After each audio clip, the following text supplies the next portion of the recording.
The billionaire installed cameras to protect his paralyzed daughter. What they recorded destroyed him. 22 cameras, every corner, every moment. He watched from his office, from airports, from across the world. He thought he was keeping her safe. Until he saw the footage from Tuesday afternoon. His 5-year-old daughter drops a toy, stares at it for 5 full minutes, doesn't call for help, doesn't cry, just accepts it. Then a 10-year-old girl in a red cardigan walks into frame and says 7 words, "She doesn't want to need you." The cameras saw everything, but they understood nothing. Before we dive into this story, hit subscribe right now. Sky's journey from invisible to unforgettable starts here. Drop a comment and tell me where you're watching from, because this truth hits every home, every country, every heart. Let's dive in. The cameras blinked red in the corner of Lyra's bedroom. She was 5 years old, and she'd stopped looking at them weeks ago.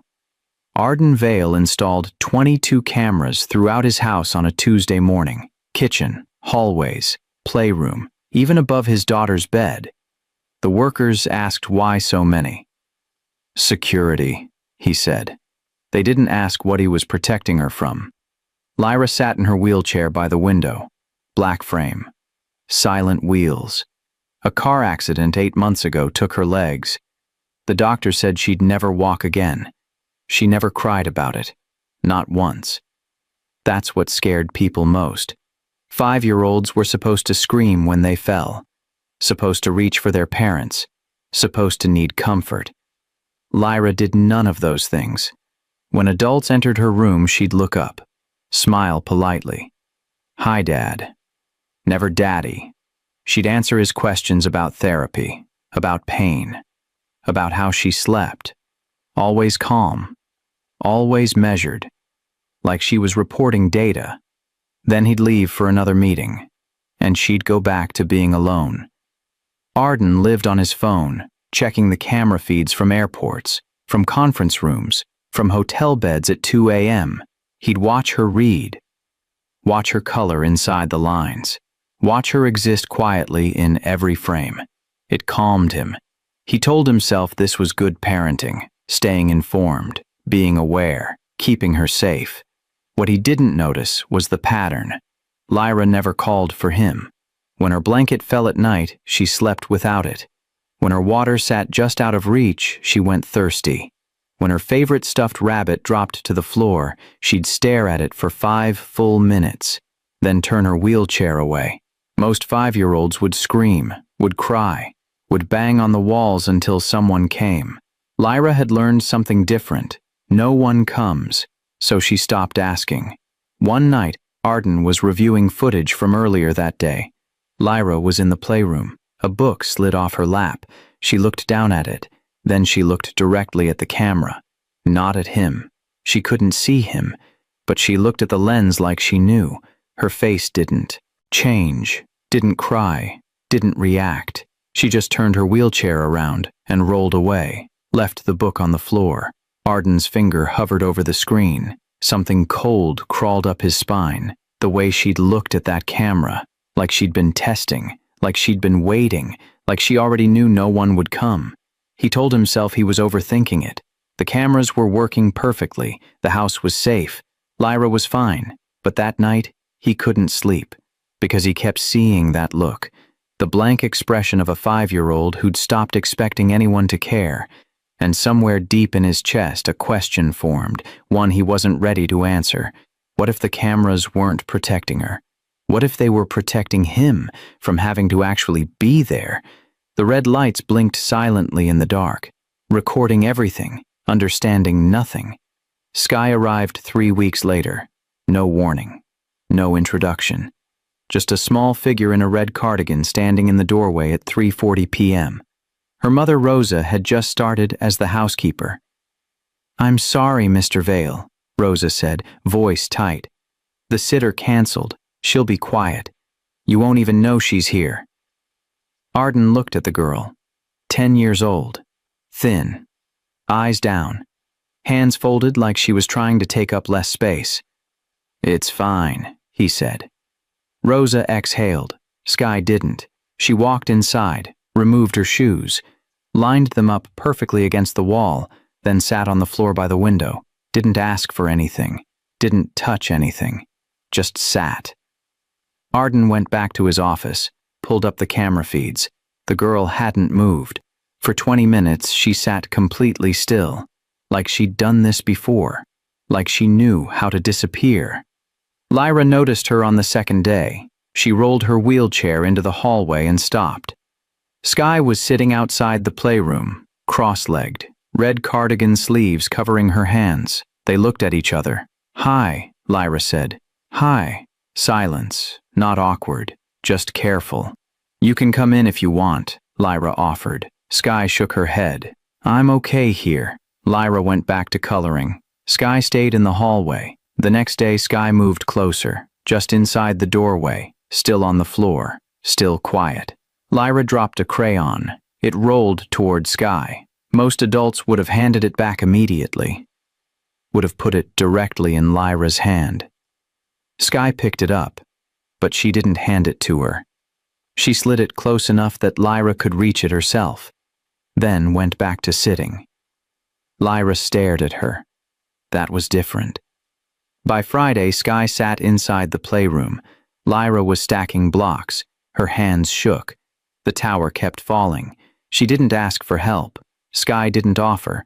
But when Lyra finally got 3 blocks to stay, Sky nodded once. Not praise, not excitement, just acknowledgement. Lyra smiled. Small, real. The first genuine smile in weeks. Arden saw it on the cameras. He felt something unfamiliar. Relief. Not because Lyra was happy, but because someone else was there when he wasn't. He told himself that was smart, efficient, safe. That night he watched the footage again. Sky never interrupted, never fixed things, never hovered. She just existed, near Lyra. And somehow that mattered. But something else caught his attention. When Rosa's voice rose in the kitchen, not angry, just stressed, Sky's shoulders tensed, her eyes flicked toward the door, body coiled, ready to run. Arden recognized that reflex. He'd seen it in employees who'd been fired too many times, in people who expected disappointment. Sky wasn't just well-behaved, she was surviving. The next afternoon, Arden came home early, walked quietly to the playroom. Lyra was explaining how her wheelchair worked, technical, detailed. Sky listened like every word mattered. "So if you go too fast, you tip?" Sky asked. "A little, but I can fix it." "Does it scare you?" Lyra paused. Adults never asked that. They assumed if she didn't complain, she wasn't scared. "Sometimes," Lyra admitted quietly. "That makes sense," Sky said. No comfort, no fixing, just acceptance. Lyra's whole body relaxed, like she'd been holding her breath for months. Arden stood in the doorway. Neither girl noticed him. Lyra looked comfortable, not performing, not careful, just present. He left without saying anything. That night he couldn't stop thinking about it. Sky had done nothing special. No games, no entertainment, no effort to make Lyra happy. She'd just been there. And that was everything Arden had failed to give. He opened his laptop, pulled up the camera feeds, watched his daughter laugh softly at something Sky said. A real laugh. Unguarded. Alive. And he realized something that made his chest tight.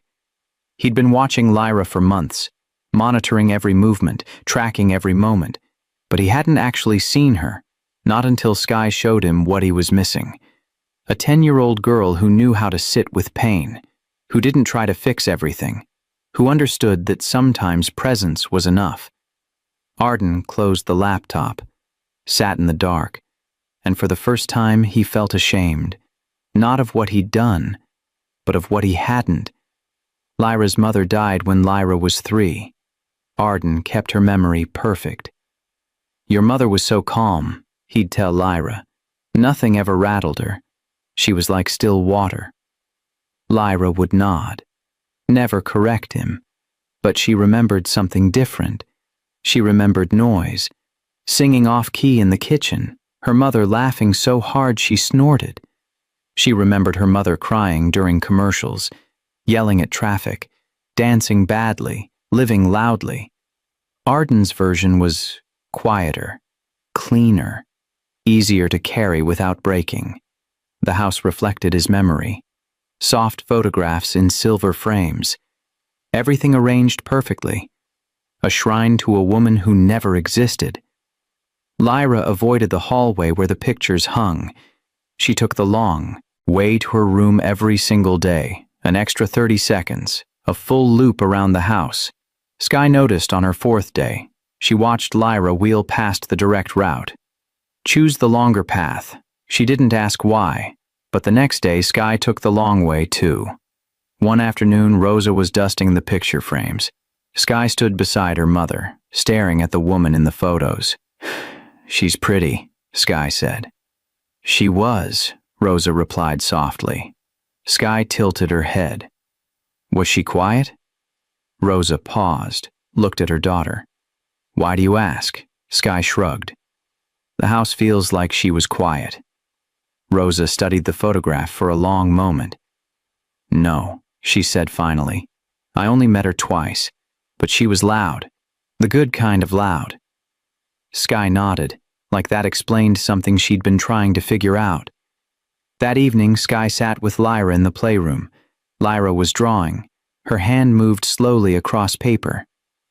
"Did your mom like quiet?" Skye asked. Lyra's hand stopped. She looked up.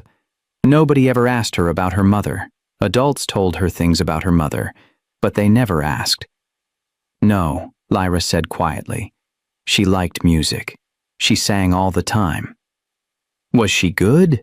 Lyra almost smiled. "Terrible." "Really, really bad." Skye grinned. "My mom can't sing either, but she does it anyway when she's happy." Lyra put down her crayon. Her voice got smaller. "Dad says Mom was always calm, that she never got upset." She looked at Skye. "But I remember her crying once. She dropped a whole plate of spaghetti and just sat on the floor and cried. Then she laughed. Then she cried again." "That sounds normal," Skye said. "Dad doesn't remember it that way." Skye thought about this carefully. "Maybe he needs her to be calm," she said, "so he doesn't have to feel sad." Lyra stared at her. Nobody had ever said anything like that before. "What do you mean?" "If she was perfect, then losing her makes sense. But if she was messy and real and loud, then losing her just hurts." Lyra's eyes got shiny. "I miss the messy parts." "Me too," Skye said. "When people die, everyone makes them perfect, but perfect people aren't real." From that day forward, something shifted. When the house got too quiet, Skye hummed, not loud, not obnoxious, just soft sounds that filled the empty spaces. Lyra never asked her to stop. Arden noticed through the cameras. The humming irritated him at first. Disorder, noise, unnecessary. But then he saw Lyra's face when Skye hummed. She looked lighter, less tense, like she could finally breathe. One night, Arden stood in the hallway with the photographs. He stared at his wife's face, tried to remember her voice. He couldn't. He'd polished the memory so carefully that he'd erased the details, the burnt dinners, the ugly crying, the dancing in grocery store aisles, the realness. He'd needed her to be perfect, because perfect people don't leave holes when they go. But she had left a hole, a massive one, and he'd been so terrified of falling into it that he'd made Lyra stand at the edge alone. Arden reached for the largest photograph. His hand trembled. He picked it up. For the first time in 2 years, he let himself remember the truth. His wife burned toast every Sunday. She cried at dog videos. She forgot appointments and sang off-key and left her shoes everywhere. And Lyra was exactly like her, or she had been, before the accident, before the quiet consumed everything, before he taught her that emotions were dangerous. He put the photo down, walked to Lyra's room. She was already asleep. He sat beside her bed. "I'm sorry," he whispered. "I'm sorry I made you forget her. I'm sorry I made you forget yourself." Lyra didn't hear him, but he needed to say it anyway. He'd been so busy building a perfect memory that he'd killed the real one. And in doing so, he'd killed the parts of Lyra that were most alive. The cameras blinked in the corner, recording his confession, but not understanding it, because cameras can't measure what's been erased, only what remains. And what remained was a 5-year-old girl who'd learned to be quiet, to be calm, to be perfect, just like the ghost in the hallway. Skye noticed it first. Lyra never cried, not when her hand cramped while drawing, not when her wheelchair got stuck, not when frustration twisted her face for just a second before going blank again. Other 5-year-olds cried over everything, dropped toys, wrong-colored cups, tired legs. Lyra just went silent. One afternoon, Lyra was coloring, her hand seized up mid-stroke. Skye saw her face tighten, saw her fingers curl wrong. Lyra put the crayon down, stared at her hand, waited. After a minute, she picked the crayon back up. Her hand still shook. She kept coloring like nothing happened. Skye didn't say anything, but she remembered. The next week, Lyra's wheelchair caught on the rug. The jolt made her wince, just for half a second. Then her face went smooth. Rosa rushed over. "Are you okay, sweetheart?" "I'm fine," Lyra said immediately. Her voice was steady. Practiced. Rosa adjusted the rug and left. Skye watched Lyra's hands. They were gripping the armrests, knuckles white. That night, Skye sat at the kitchen table with her mother. "Why doesn't Lyra cry?" Rosa was folding laundry, didn't look up. "Some children are just brave." Skye shook her head. "It's not that." Rosa stopped folding. "What do you mean?" "She doesn't cry because nobody comes when she does." Rosa's hands went still. She looked at her daughter. Skye's face was too serious for 10 years old. "How do you know that?" Rosa asked quietly. "Because I used to be the same way." Rosa set down the towel, pulled Skye close.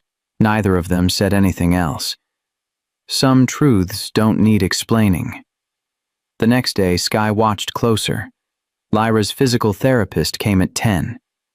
Lyra smiled through the whole session, answered every question. "Any pain today?" "No, ma'am." "Sleeping okay?" "Yes, ma'am." "Feeling strong?" "Yes, ma'am." The therapist left satisfied. The second the door closed, Lyra's smile dropped.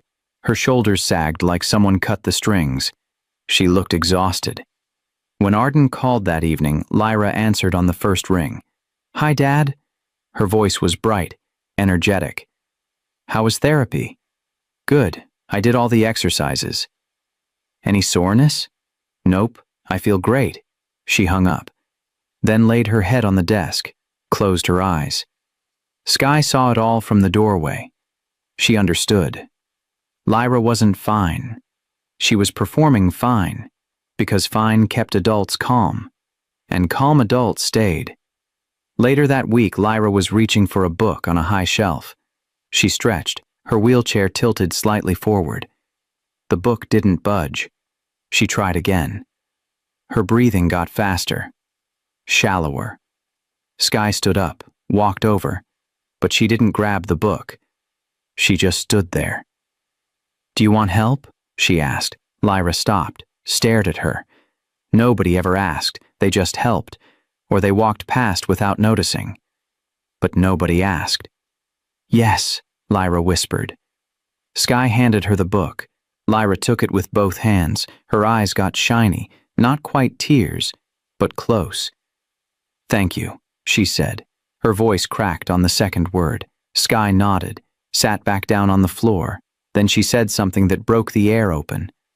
"You don't have to be okay all the time." Lyra stared at her. "Yes, I do." "Why?" "Because if I'm not okay, Dad gets scared. And when adults get scared, they leave." Skye's chest tightened. She knew that logic, had lived it. That's not fair, Sky said. I know, Lyra replied. But it's true. Her voice cracked again. This time a tear slipped out. She wiped it fast, like evidence. I'm so tired, she whispered. I'm tired of being strong. I'm tired of being fine. I'm tired of making everyone else feel better. Another tear. But if I'm not strong, everyone falls apart. And then I'm alone. Sky moved closer, sat right beside Lyra's wheelchair. I won't fall apart, she said quietly. How do you know? Because I've already been broken. I know how to stay. Lyra looked at her. Really looked. You promise? I promise. Lyra let herself cry then. Not loud, not dramatic, just quiet tears that had been waiting months to fall. Sky stayed, didn't touch her, didn't speak, just sat there while Lyra fell apart. That night Arden watched the footage. He saw the whole thing, the struggle, the question, the tears. He played it twice. Because if I'm not okay, Dad gets scared. His hands started shaking. Lyra thought she had to protect him. A 5-year-old thought she had to be strong so her father wouldn't break. She'd learned that crying made people leave, that needing help was dangerous, that her pain was a burden, and she'd learned it from him. Arden closed the laptop, sat in complete darkness. He'd thought he was building safety, routine, structure, control. But what he'd actually built was a cage, and Lyra had learned to smile through the bars, to perform happiness so he wouldn't have to feel her pain, to disappear so he wouldn't have to show up. The cameras kept recording in the dark, but for the first time Arden wished he'd never turned them on, because seeing the truth didn't make it easier, it made it unbearable. His daughter was 5 years old, and she'd already learned that love was conditional, that being needed was too much, that she was too much. And he had taught her that. Arden came home early the next day, didn't announce it, just walked in and found Rosa in the kitchen. Is Sky a problem? He asked. Rosa looked up, startled. For Lyra, he clarified. Is she in the way? Rosa dried her hands slowly. No, Mr. Vale. Sky just notices things. What things? Rosa met his eyes. Things people don't want to see. Arden nodded and left, but the answer bothered him. What was he not seeing? That night, he didn't just review the cameras. He studied them. Not for danger, for truth. He saw Lyra pause before entering every room, scanning, calculating, deciding which version of herself to be. He saw her voice change depending on who was nearby, brighter for therapists, calmer for Rosa, real only for Sky.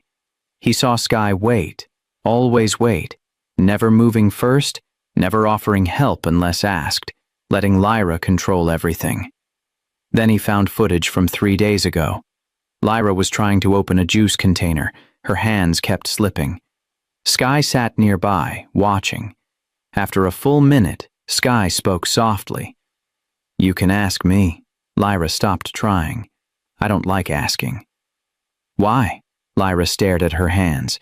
Because people get tired of me. Her voice was flat, matter of fact, like she'd accepted it a long time ago. Sky tilted her head, thinking. Then she said it, the sentence that changed everything. She doesn't come to you because she doesn't want to need you. No question mark, no anger, just observation, simple, clear, devastating. Lyra didn't deny it, just kept staring at the container in her hands. Arden sat frozen. The words played again in his head. She doesn't want to need you. His mouth opened, to defend himself, to explain, but every defense sounded hollow. I provide everything. So what? Providing isn't presence. I keep her safe. From what? From feeling? I'm always available. Through a screen, through distance, through cameras that let him care without connecting. He closed the laptop. His hands were shaking. That night he went to Lyra's room, not to check on her, not to ask about her day. He just went. Sat in the chair near her bed. Lyra woke up, saw him there. "Dad?" Her voice was small, confused. "I'm here," he said. She waited. He had no plan, no script. The silence stretched. Finally, Arden asked, "Do you feel safe here?" "Yes," Lyra said. Immediate. Automatic. The word should have relieved him. Instead, it felt empty. He tried again. "Do you feel held?" Lyra went completely still. Not because she didn't understand, because she understood perfectly. She looked at him for a long moment, considering whether to lie. Then she decided on truth. "I feel managed," she said quietly. The word landed like a punch. Managed, not loved, not cared for, not seen. Managed, like a schedule, a system, a problem he'd solved. "What does that mean?" Arden asked, even though he knew. Lyra picked at her blanket. "It means everything happens on time. My therapy, my meals, my medicine." She paused. "But nothing feels warm." Arden's throat closed. "I see," he managed. "You do all the right things," Lyra continued. Her voice was gentle. "But it feels like you're following instructions, like I'm a project." She looked at him directly. "Not like I'm your daughter." Arden wanted to argue, to explain all the ways he'd sacrificed, the sleep he'd lost, the meetings he'd monitored her through, the systems he'd built to keep her alive. But sitting here now, those things sounded pathetic. "I'm sorry," he said. Lyra looked surprised. Adults didn't apologize to her. They explained, justified, moved on. "For what?" she asked. "For watching you instead of seeing you." Lyra's eyes filled with tears. She didn't let them fall. "Can I ask you something?" Arden said. She nodded. "When was the last time you cried?" Lyra thought about it. Really thought. "I don't remember," she said finally. "Why not?" She looked down at her hands. "Because when I cry, you get this look on your face. Like I broke something. Like you don't know what to do with me." Her voice stayed steady, clinical, like she was describing weather. "So you try to fix it really fast. You call people. You change things. You make it stop." She met his eyes. "But you never just stay." Arden felt something crack inside his chest. "You're not broken," he said. "Then why does everyone act like I am?" The question hung in the air. Arden had no answer. Because she was right. Everyone did. The therapists who spoke too slowly, the relatives who looked at her with pity. Him, most of all. He'd built an entire life around her limitations, instead of just being her father. He reached out slowly, put his hand on hers. She didn't pull away, but she didn't lean in either. She just accepted it, like she accepted everything else, with resignation instead of hope. "I want to do better," Arden said. Lyra nodded, but her face stayed neutral. She'd heard promises before, from doctors who said therapy would help, from relatives who said they'd visit, from her father who said he'd always be there. Everyone wanted to do better. Nobody stayed long enough to actually do it. Arden saw the doubt in her eyes and realized words wouldn't fix this. Only time would. Time he'd have to actually be present for. Not watching through screens, not monitoring from a distance, actually there, in the room, in the mess, in the discomfort of not knowing what to do. "I know you don't believe me," he said, "but I'm going to prove it." Lyra looked at him, really looked, searching for the lie, the escape clause, the moment he'd take it back. "Okay," she said finally. Not believing, just willing to watch him try. And somehow that was worse than anger, because it meant she'd already learned not to hope. Arden didn't sleep that night. He kept hearing Lyra's voice. "I feel managed. Nothing feels warm. You never just stay." He got up at dawn, made coffee he didn't drink, sat at the kitchen table staring at nothing. Rosa arrived at 7, found him in the same position. "Mr. Vale?" He looked up. His eyes were red. "How long has she been like this?" Rosa set down her bag carefully. "Like what?" So careful. So controlled. So afraid to need anything. Rosa pulled out a chair, sat. Since before I started? 3 months now? Was she different before? Rosa hesitated. I don't know, but Sky says she acts like someone who's learned that needing people is dangerous. Arden's stomach dropped.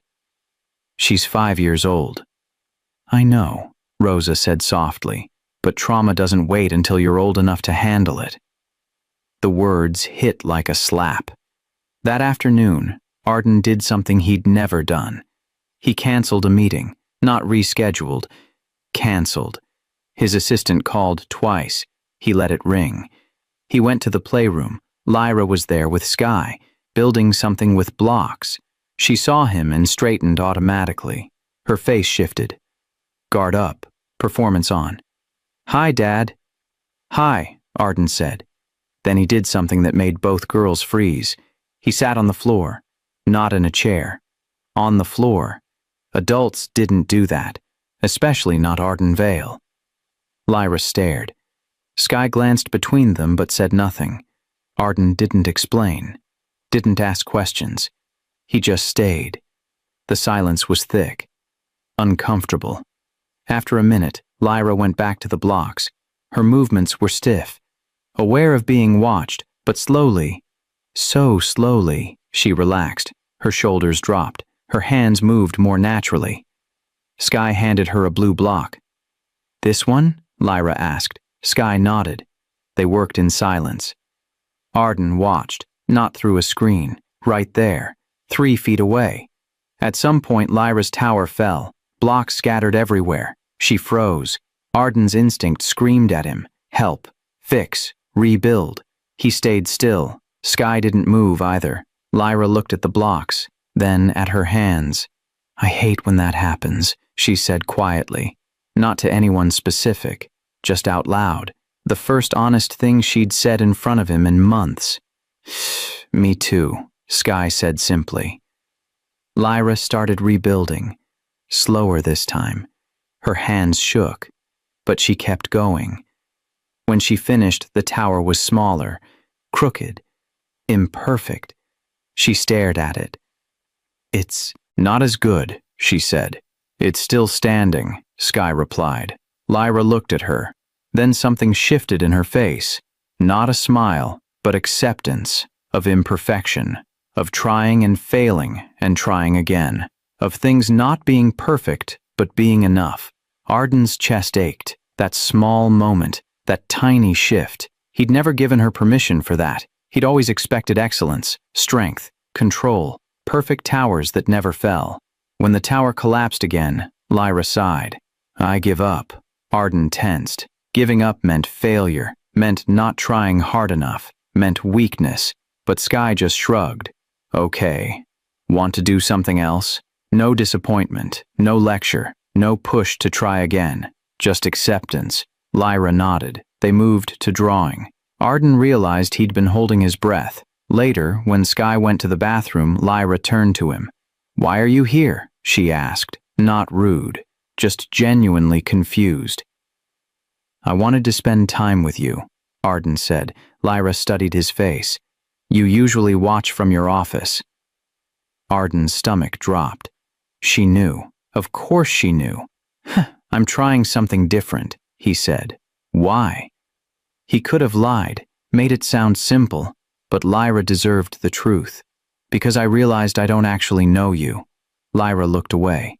That's not true. You know everything about me. I know your schedule, your medications, your therapy goals. He paused. But I don't know what makes you laugh. Lyra went quiet. I don't laugh much anymore. Why not? She picked at the edge of her paper, because laughing is loud, and loud things make people nervous. She said it so simply, like it was obvious, like she'd learned it the way other kids learned their ABCs. Who told you that? Arden asked. Nobody. I just figured it out. Arden wanted to tell her she was wrong, but he couldn't, because he had been nervous every time she got emotional. Every struggle, every need, every moment of vulnerability. He'd preferred her calm, quiet, manageable, and she'd learned to give him exactly that. "I was wrong," Arden said. Lyra looked at him. "About what?" "About everything." The word hung between them. Heavy. True. Sky came back then. She looked between them, read the room in half a second. Sat down without a word. Arden stayed for another hour. He didn't do anything special. Didn't play. Didn't teach. Didn't fix. He just existed in the same space. When he finally stood to leave, Lyra called after him. "Dad." He turned. Her face was uncertain, hopeful in a way that looked painful. "Can you stay on the floor again tomorrow?" Something warm and terrible spread through his chest. She was testing, seeing if he'd come back, if this was real or just another promise that would evaporate. "Yes," he said, and meant it. Lyra nodded slowly. "Okay." She didn't smile, didn't celebrate, just filed the information away. One data point in favor of maybe trusting him, after thousands that said she shouldn't. That night, Arden sat in his office, didn't open his laptop, didn't check the cameras, just sat, thinking about his daughter, about how she'd learned to shrink, to be quiet, to ask for nothing, and how he'd called that strength when really it was survival. His phone buzzed, work emergency, client upset, deal falling apart. He looked at the screen, then turned the phone off, completely off, for the first time in 5 years, because Lyra had asked him to come back tomorrow, and he'd promised, and promises to your daughter matter more than everything else, even if it took him 5 years to learn that. Arden came back the next day, same time, same spot on the floor. Lyra saw him and stopped her wheelchair, stared.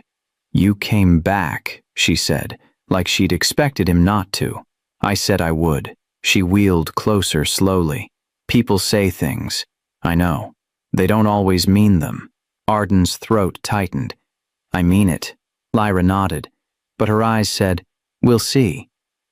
Sky arrived at 3:40. She saw Arden on the floor and paused in the doorway, then took her usual spot beside Lyra. For a while, nobody spoke. Lyra was working on a puzzle. The pieces were small. Her fingers struggled. She tried the same piece 4 times. Arden's hands twitched. Every instinct screamed to help, to show her the right way, to fix it. Sky caught his eye, shook her head slightly. Wait, so he did. On the 5th try, Lyra got the piece in. She exhaled slowly. No celebration, no smile, just relief. "That was hard," she said. "Yeah," Sky agreed. Not praise, not good job, or "you're so smart," just acknowledgement. Arden watched the exchange, realized something. Sky never told Lyra she was strong, never said, "You're so brave," or "You're doing great." She just witnessed, and somehow that gave Lyra more permission to struggle than any compliment ever could. Later, Lyra explained something about her wheelchair, technical details about weight distribution and balance. Sky listened like every word mattered. "So, if you go too fast on carpet, what happens?" Sky asked. "I tip forward a little, but I can adjust." "Does it scare you when that happens?" Lyra hesitated. Adults never asked that. They assumed brave meant not scared. "Sometimes," Lyra admitted, "especially when no one's around." "That makes sense," Sky said. No fixing, no reassurance, no, "Don't worry, you'll be fine." Just acceptance that fear was real and reasonable. Lyra's shoulders dropped, like she'd been holding them up for months, waiting for permission to be afraid. That evening, after Sky left, Arden stayed. Lyra was putting her puzzle away. "Can I ask you something?" he said. She nodded. "What does Sky do that makes you feel safe?" Lyra thought about it. Really thought. "She doesn't try to fix me," she said finally. "What do I do?" Lyra looked at him, deciding whether to be honest. "You try to fix everything." "Is that bad?" "It makes me feel like I'm broken." The words were gentle, Not accusing, just true. "You're not broken," Arden said. "Then why does everyone act like something's wrong with me?" "Because we don't know how to help." Lyra shook her head. "I don't need help. I need people to stop being scared of me." Arden froze. "Scared of you?" "Scared of my wheelchair. Scared I'll fall. Scared I'll be sad. Scared I'll need something." She said it like a list she'd been keeping. "Everyone's so afraid I'll break that they treat me like glass, but glass isn't strong. It's fragile." She looked down. "I don't want to be fragile. I just want to be normal." Arden moved closer, knelt beside her wheelchair. "What does normal look like?" "Crying when I'm sad, getting frustrated when things are hard, asking for help when I need it." Her voice got quieter. "Not having to pretend I'm okay all the time." "You can do all those things." "No, I can't." "Why not?" "Because last time I cried, you left the room." The memory hit Arden like a freight train. 6 months ago. Lyra had been frustrated during therapy, crying hard. He'd panicked, called the therapist, left to make the appointment in the hallway, came back 10 minutes later. She'd stopped crying by then. He'd thought he handled it well, but Lyra had learned something else entirely, that her emotions made him leave, that crying drove people away, that she had to manage his comfort before her own pain. "I'm sorry," Arden said. His voice broke. "I thought I was helping." "I know," Lyra said softly. She reached out. Her small hand touched his. "But I didn't need you to call someone. I needed you to stay." Arden pulled her close. Not carefully. Not like she might break. Just held her. Lyra went stiff at first, like she'd forgotten how. Then slowly, so slowly, she leaned into him. Her hands gripped his shirt. "I'm scared all the time," she whispered. "Of what?" "That if I'm too much, you'll leave like Mom did." Arden's chest shattered. "Your mom didn't leave because of you." "Then why did she go?" "Because of the accident. It wasn't her choice. It wasn't your fault." "But she's still gone." Lyra's voice was so small, so broken. "And everyone else leaves when things get hard. The nurses, the therapists, even you when I cry." She pulled back to look at him. "So I stopped being hard. I stopped crying. I stopped needing anything." Tears ran down her face now. "But I'm so tired, Dad.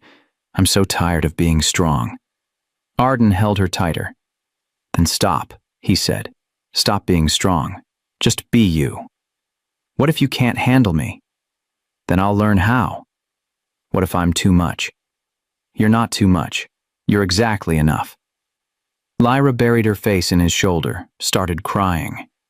Not the quiet, controlled tears from before. Real crying. Loud and messy and months overdue. Arden didn't move. Didn't call anyone. Didn't try to make it stop. He just held his daughter while she finally broke. And stayed, just like she'd asked. Sky had been right. Strength wasn't about never falling apart. It was about having someone who stayed when you did. And for the first time, Arden was that someone. Not watching from a screen, not managing from a distance, just there, in the mess, in the pain, in the realness of his daughter's grief. And he didn't leave, not once. Lyra cried for 10 minutes, then stopped, pulled back, wiped her face with her sleeve. "Sorry," she said automatically. "Don't apologize," Arden said, "but I got your shirt wet." "I don't care about my shirt." Lyra looked at him like he'd spoken another language. She'd spent so long managing other people's comfort that her own didn't exist anymore. The next morning, Arden did something he'd never done. He called in sick to a board meeting. He wasn't sick, but he stayed home anyway. When Lyra came out for breakfast, she froze. "You're still here." "I took the day off." She stared at him. "Why?" "Because I want to be here." Lyra sat down slowly. kept glancing at him, like he might evaporate. They ate in silence for a while. Then Arden asked something he should have asked years ago. "Why don't you call for me when you need something?" Lyra put down her spoon carefully. "Because you're always busy." "I'm not too busy for you." She looked at him with those two old eyes. When adults are overwhelmed, children disappear. Arden felt the air leave his lungs. "What?" "When you have too much, you stop seeing me. You see my schedule, my therapy appointments, my medication chart." She said it like reciting facts, like explaining gravity. "But not me." Arden's hand started shaking. "You're 5 years old. You shouldn't think like this. But I do." "Why?" Lyra looked down at her hands. "Because if I add more to your list, you might break." Her voice stayed steady, clinical. "And then I'll have nobody." Arden wanted to argue, to tell her she was wrong, but he couldn't, because she wasn't. He had been overwhelmed. He had made her feel like a task. He had taught her that she was a burden to be managed, not a daughter to be loved. "You're not something on my list," he said. Lyra's face didn't change. "Yes, I am. Number 3. After work and sleep." Arden's breath caught. She'd been watching, paying attention, learning his priorities by what he actually did, not what he said. "That's changing," he said. "People don't change." "I am." "Why now?" The question was so direct, so devastating in its simplicity. "Because I finally saw what I was doing to you," Arden said. Lyra was quiet for a moment. "What were you doing?" "I was teaching you that you didn't matter." The words felt like glass coming up, but they needed to be said. Lyra's eyes filled with tears. "I thought that's what you wanted. For me to be easy? I was wrong. But you seemed happier when I didn't need anything." Arden closed his eyes, wanted to disappear, because she was right. He had been relieved when she stopped asking, when she became self-sufficient, when she made herself small and quiet and easy. He'd called it independence. It was abandonment. "I'm sorry," he said. "It's okay." "No, it's not." Lyra looked at him. "I should have asked what you needed instead of deciding for you," Arden said. "I should have been your father, not your manager." "What's the difference?" The question broke him. A father stays when things are hard. A manager just makes sure things run on time. Lyra absorbed this. "You're trying to be a father now?" "Yes." "What if you're bad at it?" "Then I'll keep trying until I'm better." She studied his face, searching for the lie, the exit. "Okay," she said finally, not believing, just willing to watch. That afternoon, Skye arrived. She saw Arden still there, and her eyes widened slightly. "You stayed," she said. "I did." Skye studied him for a long moment, then nodded once, like he'd passed a test. She sat down with Lyra like always, but something was different. The air was less heavy. Lyra was quieter than usual. "Are you okay?" Skye asked. Lyra nodded. "I cried last night." Skye's eyebrows went up. "You did?" "Yeah, a lot." "What happened?" "Nothing bad. Dad stayed." Skye looked at Arden. Something like respect crossed her face. "How do you feel now?" she asked Lyra. "Tired. But different." "Good different?" "I think so." Later, when Lyra went to get water, Skye spoke quietly. "She's testing you." Arden looked at her. "I know. Every time you leave, she'll assume you're not coming back." "How long will that last?" Skye shrugged. "Depends how long it takes you to prove her wrong." She said it matter-of-factly, like explaining math. "How do you know all this?" Arden asked. Skye looked down at her hands. "Because I used to test people too, to see if they'd stay." "Did anyone?" "Not until my mom." Her voice got quieter. Everyone else left when I needed them, so I learned to need nobody. She looked up at him. That's where Lyra is now. She needs nobody because needing people is dangerous. Arden's chest hurt. What should I do? Just keep showing up. Even when it's boring. Even when she pushes you away. Even when she acts like she doesn't care. She paused. Especially then. When Lyra came back, she had 3 juice boxes. 1 for her. 1 for Sky. 1 for Arden. She handed him his without looking at him. Thank you, he said. She nodded. Still not meeting his eyes, but she'd included him. That was something. They sat together for the rest of the afternoon. Didn't do anything special. Just existed in the same room.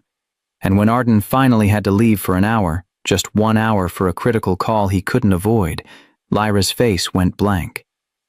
Okay, she said. Flat, empty.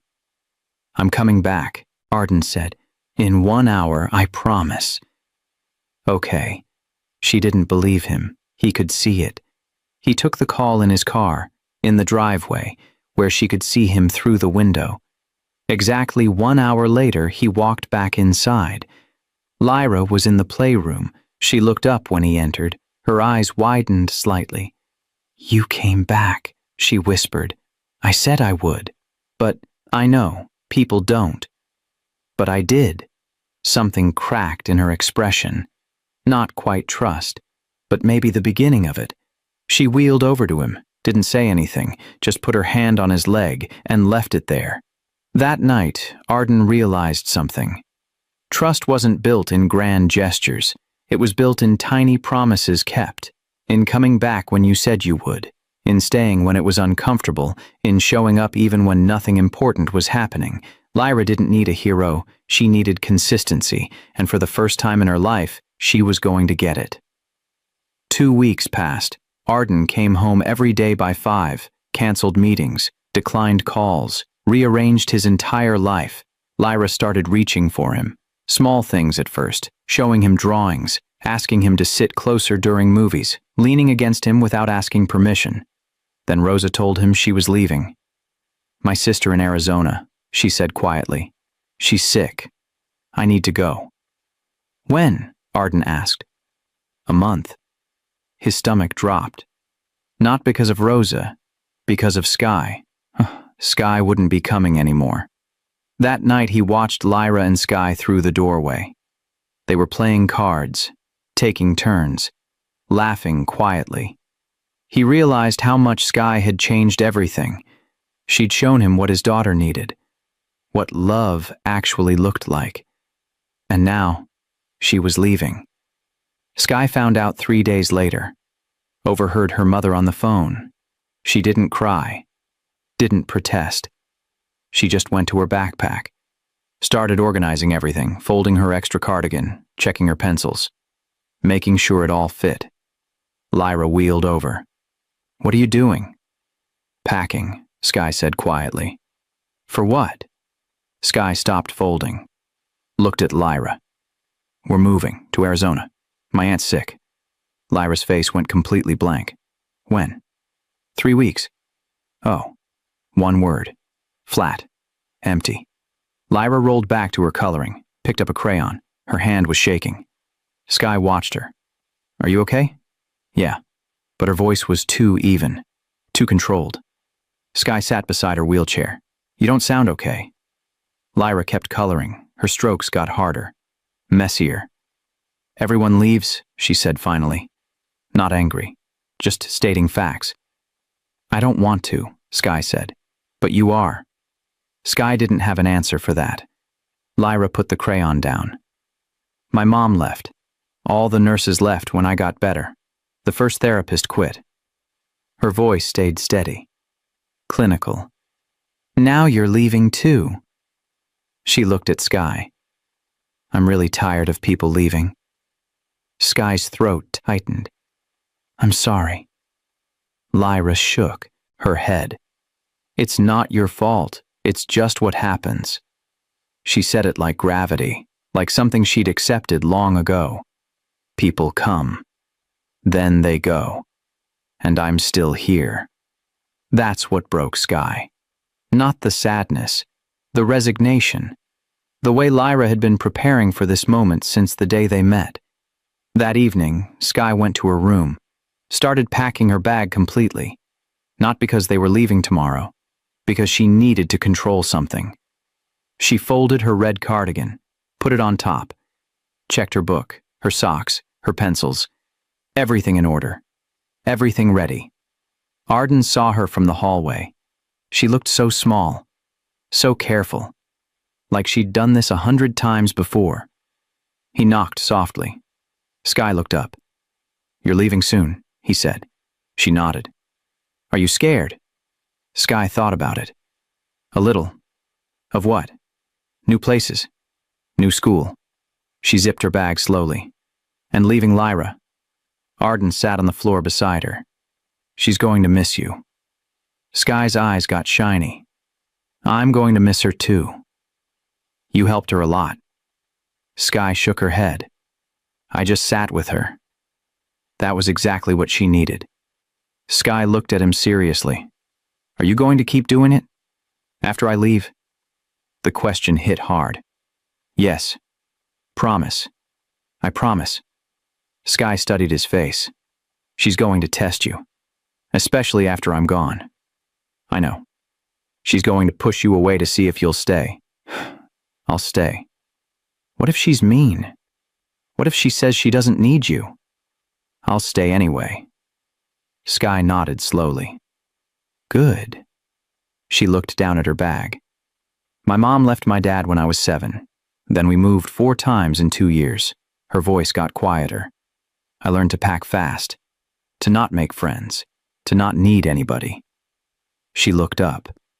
"That's why I know what Lyra's doing? Because I did it too." Arden's chest ached. "Did anyone stay?" "My mom did. Once she got her life together." Sky picked at her sleeve. "But it took a long time for me to believe her, to trust that we weren't leaving again." "How long?" "A year. Maybe more." She met his eyes. "That's how long it'll take Lyra too. Maybe longer." "I'll be there," Arden said. "Every day?" "Every day." Sky smiled slightly. "Okay then. She'll be okay." The next day was Sky's last scheduled afternoon. She arrived at 3:40, removed her shoes, lined them up perfectly, one last time. Lyra was waiting in the playroom. They looked at each other. Neither knew what to say, so they just sat together, like always. But everything felt different now, heavier, final. After a while, Lyra spoke. "Will you forget me?" Sky looked at her. "Never." "How do you know?" "Because you're not the kind of person people forget." Lyra's eyes filled with tears. "I don't want you to go." "I don't want to go either." They sat in silence. Then Lyra did something she never did. She reached out, held Sky's hand. Sky held back. They stayed like that until Rosa called from the kitchen. When Sky stood to leave, Lyra grabbed her sleeve. "Thank you," Lyra whispered. "For what?" "For staying as long as you did." Sky hugged her. Quick, tight, real. Then she let go. Walked to the door. Didn't look back. Because if she did, she wouldn't be able to leave. Arden watched from the hallway. Lyra sat alone in her wheelchair, staring at the empty doorway. He walked over, sat on the floor beside her. She leaned against him immediately. "Everyone leaves," she said again. Her voice was small, broken.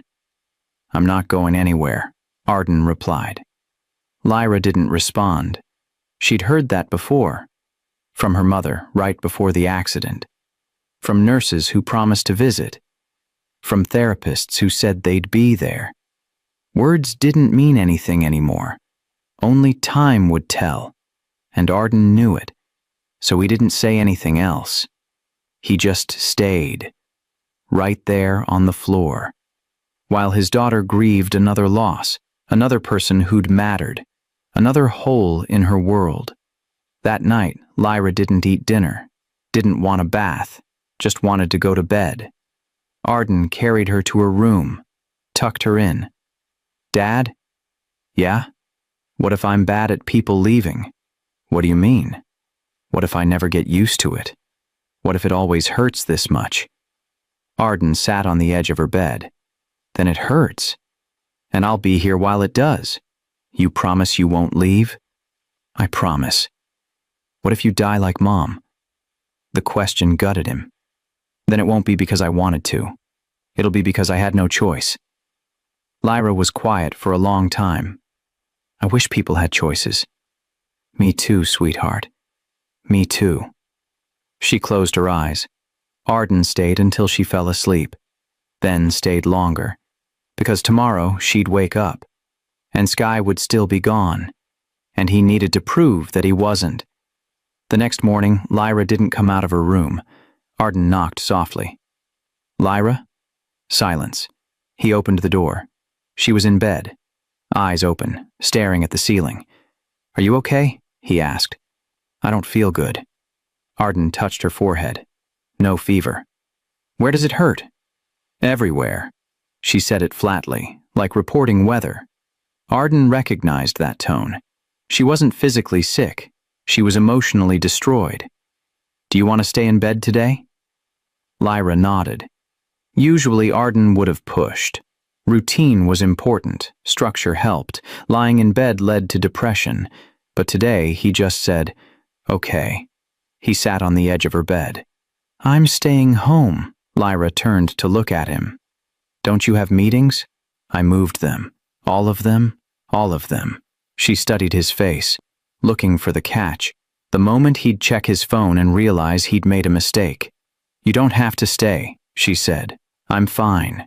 You just said you don't feel good. I'll be fine by myself. Arden shook his head. I'm not leaving you alone when you're sad. Lyra's face crumpled, just for a second. Then she caught herself, tried to go blank again, but it was too late. I'm always sad now, she whispered. Her voice broke on the last word. Arden pulled her close. She didn't resist, just curled into him. I miss Sky, she said against his chest. I know. And I miss Mom. I know. And I'm tired of missing people. Me too. They stayed like that for a long time. Eventually, Lyra cried herself back to sleep. Arden didn't move. He canceled his morning meeting from his phone, then canceled the afternoon one too. His assistant called. He sent it to voicemail. She called again. He turned off the phone, completely off.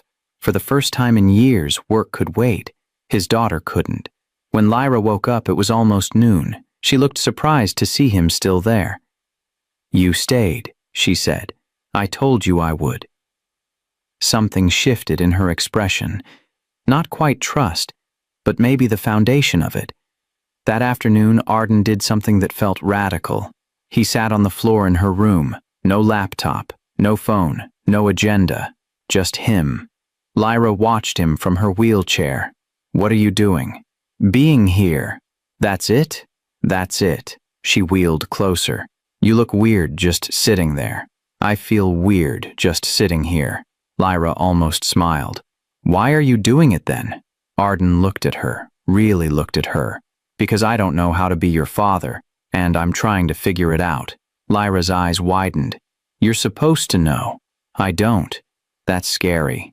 Yeah, Arden admitted. It is. Lyra was quiet for a moment. Then she said something that changed everything. I liked it better when you didn't have all the answers. Arden blinked. Why? Because when you knew everything, you didn't need me to tell you anything. She picked at her armrest. You just fixed things and left. Arden felt like he'd been punched. I'm sorry. It's okay. No, it's not. I should have asked you what you needed instead of deciding for you. Lyra leaned forward slightly, testing, seeing if he'd stay still. Arden didn't move. Then she leaned further, until her weight rested against him. Not a hug, just gravity, just trust. Arden's eyes burned. This was what she'd needed all along. Not answers, not solutions, not systems, just presence, just someone who didn't know what to do but stayed anyway. They sat like that until Lyra spoke again. Dad? Yeah? Can we just do nothing tomorrow too? Arden smiled through the tightness in his throat. Yes. You promise? I promise. Lyra relaxed against him. Actually relaxed, for the first time in months. Okay, she said softly. Her voice was different, unguarded, trusting. Like maybe, just maybe, she was starting to believe him. That evening, Arden carried her to the living room. She didn't ask him to, but when he offered, she didn't refuse. They watched a movie together, something animated and silly. Lyra laughed twice, small laughs, but real. Halfway through, she fell asleep, her head on his shoulder, her breathing steady. Peaceful. Arden didn't move, didn't check his phone, didn't think about work. He just held his daughter, and realized this was the first time she'd fallen asleep near him in over a year. She'd always gone to bed alone, on schedule, without needing anyone, because needing people meant losing them, but tonight she'd let herself need him, and he'd stayed. The cameras were still off. The house was quiet, and for the first time in years it felt like home. Later, when he carried Lyra to bed, she stirred. Dad? I'm here. She grabbed his hand, held it tight. Don't go. I won't. Promise? I promise. She fell back asleep, still holding his hand. Arden sat in the chair beside her bed, didn't even consider leaving. He stayed until morning, not because he had to, because he wanted to, because this was what fathers did. They stayed when things were hard, when nothing was happening, when their daughters needed to know someone would be there when they woke up. Around 3 a.m., Lyra woke briefly, saw him still there. You're still here, she whispered. Still here. She smiled, a sleepy, real smile. Good. Then she closed her eyes and went back to sleep, and Arden understood something fundamental. Trust wasn't built in promises. It was built in the middle of the night.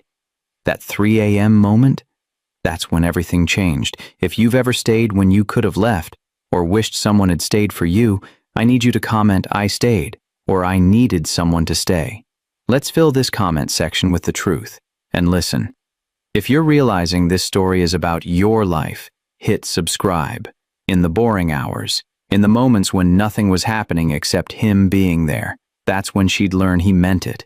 That's when she'd know. The cameras had never captured this. The quiet moments, the 3 a.m. checks, the simple act of staying when you could have left, because love wasn't a system. It was a choice, made over and over, in the smallest moments, and Arden was finally making the right one.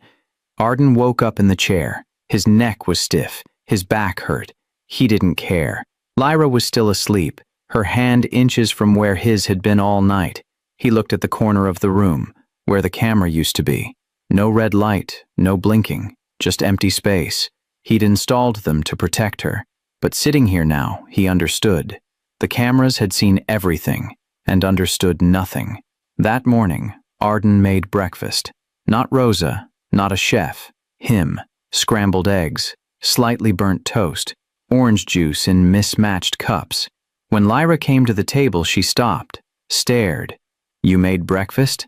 I tried. She took a bite of eggs, chewed carefully. They were dry. It's good, she said anyway. Arden smiled. They both knew it wasn't, but that didn't matter. Thank you for staying last night, she said, quietly. You don't have to thank me. Yes, I do. You didn't have to. Arden set down his fork. Lyra, I'm your father. I should have been doing this all along. She looked down. Most dads don't sleep in chairs. Most dads aren't trying to fix what I broke. Lyra met his eyes. You didn't break me. But I made you feel alone. She didn't deny it, just picked at her toast. That afternoon, Arden went to his office, stood in front of the control panel for the camera system. The screens were dark, had been for weeks, but the equipment was still there, still plugged in, still waiting, just in case. He pulled up archived footage, months of it, started watching, not for danger, for truth. He saw Lyra drop a toy and stare at it for 5 full minutes, saw her wait. Nobody came. She finally got it herself. He saw her finish therapy and sit alone for 20 minutes after, face blank, body still. Nobody checked on her. He saw her at dinner, eating carefully, looking at the empty chair across from her. His chair, the one he was never in. The cameras had recorded everything, every moment of loneliness, every test she'd set to see if anyone noticed, every time she'd needed someone and taught herself not to need anyone instead. The data was perfect. The understanding had been 0. Arden closed the laptop. His hands were shaking. He'd thought surveillance meant care, that watching meant protecting, that monitoring meant love. But he'd been watching her like a system to optimize, checking metrics, tracking data points, missing the human being. That evening, he found Lyra in her room. "Can I ask you something?" he said. She nodded. "Did you know about the cameras?" Lyra looked at him carefully. "Yes." "How long?" "The first week. I saw the red lights." Arden sat beside her wheelchair. "Did they bother you?" Lyra thought about it. "At first I thought you were watching to keep me safe. And then?" Her voice got quieter. "Then I realized you were watching so you didn't have to be here." The words were gentle, but they cut to bone. "I'm sorry," Arden said. His voice cracked. "I thought I was helping. I thought I was being a good father." "I know," Lyra said softly. She reached out. Her small hand touched his. "But I didn't need you to watch me. I needed you to see me. What's the difference? Watching is from far away. Seeing is from right here." She squeezed his hand. "You're seeing me now." Arden pulled her close, not carefully, just held her. "I'm never going back," he said. "I'm never going back to watching from a distance." Lyra wrapped her arms around his neck. "Promise?" "I promise." That night, Arden stood in his office again, in front of the control panel. The dark screen stared back at him. 22 feeds, 22 angles, 22 ways he'd avoided being present. He reached for the power cord, hesitated. What if something happened? What if she fell, and he didn't see? What if she needed help and he wasn't watching? Then he remembered Lyra's words. "I needed you to see me. Not through a screen. See her. Be with her. Know her." He unplugged the system. All of it. Every camera, every cord, every piece of equipment that had let him pretend he was close when he was miles away. He carried it all to the garage, boxed it up, taped it shut. When he came back inside, the house felt different, less monitored, more alive. He walked to Lyra's room. She was reading. Looked up when he entered. "The red light's gone," she said. She'd been checking. Even though it had been off for weeks, she'd been checking. "I took the whole system down," Arden said. Her eyes widened. "All of it?" "All of it. It's in the garage." "Why?" Arden sat on the floor beside her bed. "Because I don't want to watch you anymore." He looked at her directly. "I want to be with you." Lyra stared at him. Then she did something she hadn't done in months. She climbed out of her wheelchair, onto his lap, buried her face in his shoulder. "Thank you," she whispered. "For what?" "For choosing me over the cameras." Arden held her tight. "It was never a choice. It should have always been you." They sat like that until Lyra pulled back. "Dad? Yeah? I like this better. You being here instead of watching. Me too. It feels warmer." "It does." She leaned her forehead against his. "Don't turn them back on, even if you get scared." "I won't." "Promise?" "I promise." She smiled, a full smile, real and unguarded. "Okay, I believe you. And that was everything, because she'd stopped believing in promises a long time ago, but she was starting to believe in him. The cameras were gone. The distance was gone. The illusion of control was gone. What remained was simple. A father and daughter, in the same room. No screens between them, no surveillance, no data, just presence, just love, just staying. And for the first time, Arden understood what he'd been missing. You can't measure love through a camera. You can only feel it, when you're close enough to be there. The next morning, Arden's phone rang during breakfast. His biggest client, the one who paid for everything, the house, the medical bills, the life they had. Lyra saw him glance at the screen. Her fork stopped halfway to her mouth. Her shoulders tensed. Her breathing changed. She was waiting. Waiting to be left. Arden looked at his daughter, then at the phone, then back at his daughter. He turned the phone face down. Let it ring. Lyra stared. You didn't answer? No. But it kept ringing. I know. She set down her fork slowly. You always answer. Not anymore. Her eyes searched his face, looking for the regret, the frustration, the moment he'd realize what he'd just done. What if it's important? She whispered. You're more important. Her eyes filled with tears. She looked down, fast. You don't have to do that. Yes, I do. But your work can wait, Arden finished firmly. The phone buzzed with a voicemail, then a text, then another call. Lyra watched it light up. Each buzz made her flinch. Aren't you going to check? Later. When? When you don't need me. Lyra's voice got very small. I always need you. Arden's chest cracked open. Then I guess it can wait a long time. She started crying, quiet tears, not the loud kind, the kind that hurt more because they'd been held so long. I thought work was more important than me. Never. But you always left for it. I was wrong. You chose it over me every time. Arden moved his chair closer. Not anymore. Not ever again. Lyra looked at him. What if they fire you? Then I'll find another job. What if we lose the house? Then we'll find another house. What if... Lyra. He took her hands. Nothing matters more than you. Nothing. Not money. Not work. Not this house. Nothing. She searched his face. You really mean that? It wasn't a question. It was a realization. I really mean that. She threw her arms around his neck, held on tight. I was so scared you'd always pick work. I did. For too long. But not anymore. After breakfast, they sat in the living room. Sunlight came through the windows. Dust floated in the beams. They didn't do anything. No TV, no games, no plan. Just sat together. Lyra kept glancing at him, like he might dissolve. You're really staying all day? She asked. All day. What about your meetings? I moved them. All of them? Every single one.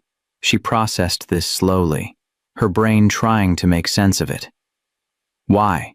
Arden turned to face her fully. Because I want to know you. You already know me. I know your medical history, your therapy schedule, your medication times. He paused. But I don't know what makes you laugh, what you dream about, what you're afraid of. Lyra bit her lip.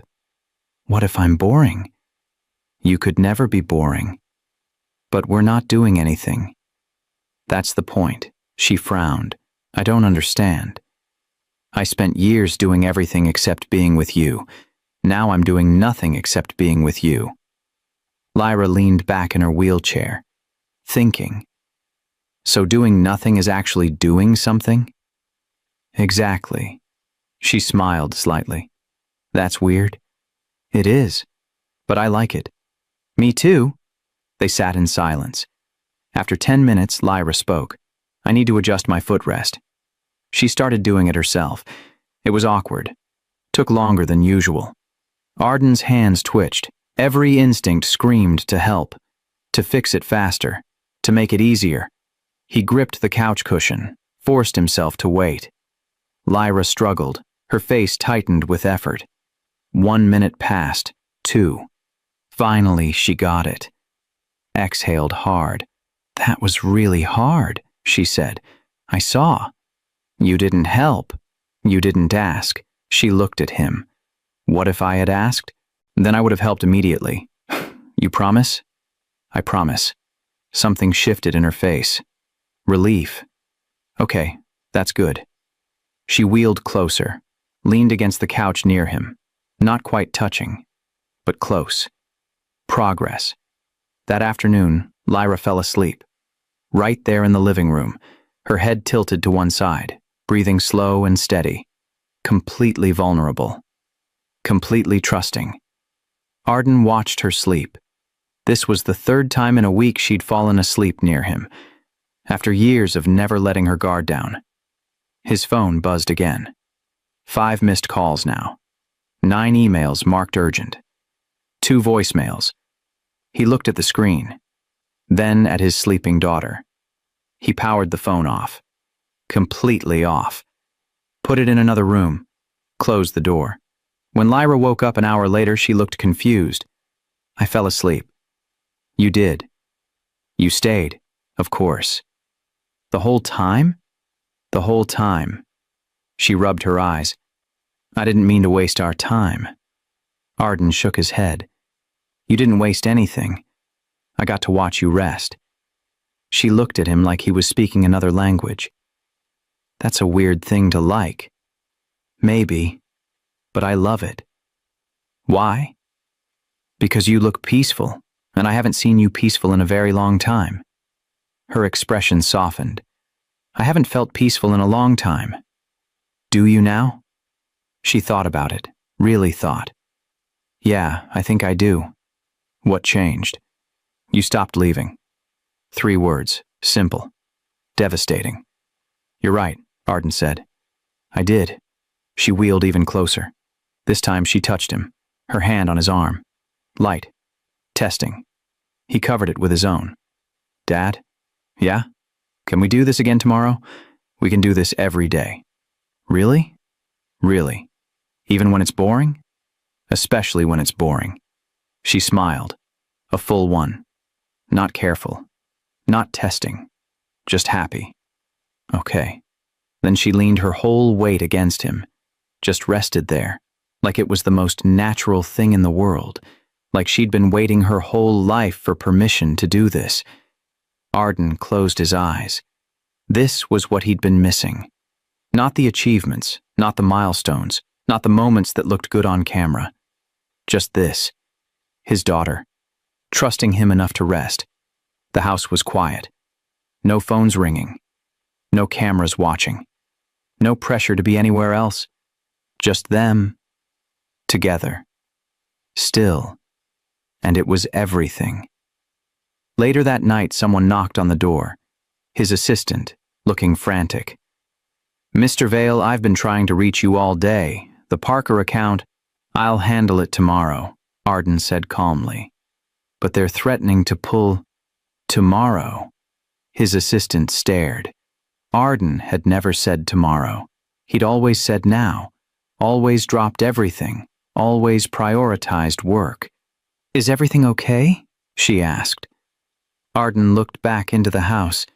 Lyra was in her wheelchair, watching. "Everything's fine," he said. "Better than fine." He started to close the door. "Mr. Vale?" He paused. "What changed?" Arden smiled. "I did." He closed the door gently, walked back to Lyra. "Was that about work?" she asked. "Yeah." "Are you in trouble?" "Maybe."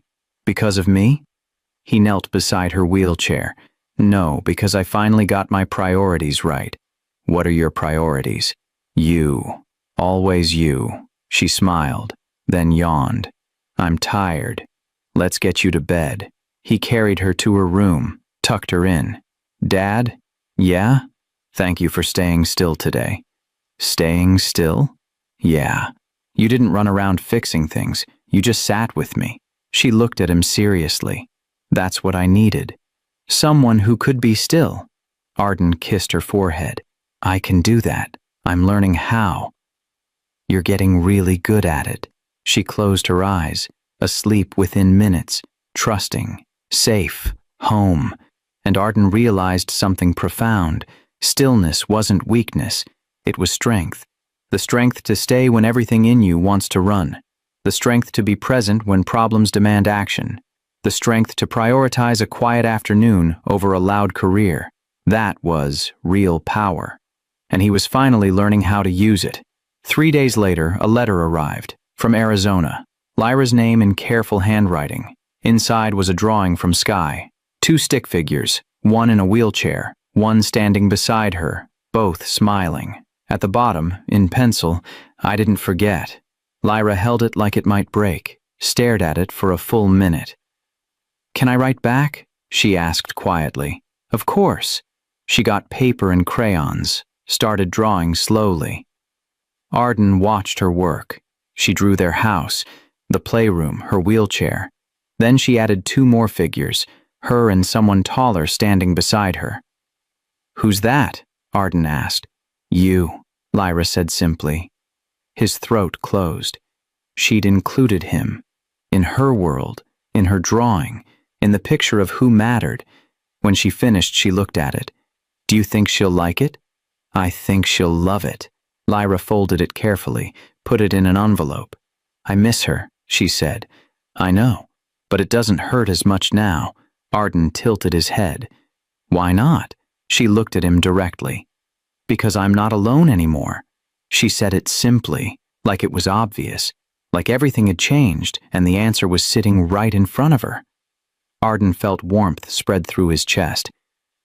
You were never alone, he said gently. I felt alone. I know. I'm so sorry. Lyra shook her head. You're here now. That's what matters. Those words. From a 5-year-old. Forgiveness he didn't deserve. Grace he hadn't earned, but she gave it anyway. That afternoon, Lyra asked something unexpected. What did Sky teach you? Arden paused. What do you mean? You're different now. Since she was here. Lyra wheeled closer. She changed something. What was it? He thought carefully. She taught me how to be still. Lyra nodded slowly. She was really good at that. She was good at a lot of things. Like what? She never tried to fix you. She just saw you. Lyra picked at her sleeve. Nobody else does that. I'm trying to. I know, you're getting better at it. Arden smiled slightly. That's good to hear. Lyra wheeled even closer, until she was right beside him. Can I tell you what Sky told me before she left? Please. She said you were scared, but that scared people can still learn. Arden absorbed that. A 10-year-old had seen right through him. She was right, he said. Are you still scared? Sometimes. Of what? Of failing you again. Lyra touched his hand. You can't fail if you stay. Her voice was so gentle, so wise beyond her years. Sky told me that too, she added softly.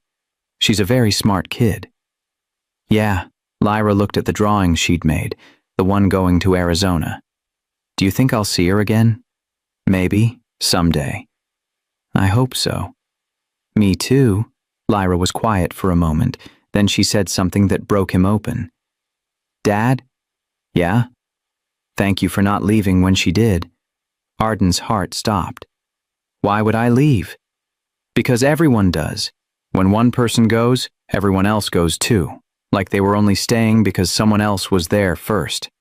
She said it like a fact, like a pattern she'd observed and documented. I'm not everyone. She looked at him, really looked. No, you're not. She climbed into his lap. Something she was doing more now, getting easier each time. You're my dad. I am. And you're staying. I'm staying. She rested her head on his shoulder. Good. Because I need you. Those 4 words, I need you. Words she'd been terrified to say. Words that meant vulnerability, risk, trust, and she'd said them, out loud, to him. I need you too, Arden said. Her head popped up. You do? Yes. I need to know you, to be with you, to be your father. But you're the grown-up. Grown-ups need people too. She thought about this. Nobody ever says that. They should. She laid her head back down. I'm glad you need me. It makes me feel less scared to need you. Arden held her tighter. We can need each other. Okay. That evening, Arden mailed Lyra's drawing. When he came back inside, Lyra was waiting by the window. Did you send it? Just now. How long until she gets it? Maybe a week. Lyra nodded. That's okay. I can wait. Arden sat beside her. You're very patient. I had to be. Her voice held no bitterness, just fact. You don't have to be anymore, Arden said. I know, but it's a hard habit to break. What do you mean? She looked at him. I spent a long time waiting for people. Waiting for them to notice me. Waiting for them to come back. Waiting for them to care. She paused. I got really good at waiting. Arden's chest ached. You don't have to wait for me. I'm still learning that. How can I help?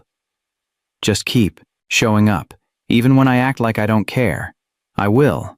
And when I push you away, don't go. I won't. Promise? Promise. She leaned against him. Sky said you'd figure it out. Figure what out? How to be my dad. Am I? Yeah, you are now. Arden felt tears burn behind his eyes. That's the best thing anyone's ever said to me. Really? Really? She smiled. Good. Because I meant it.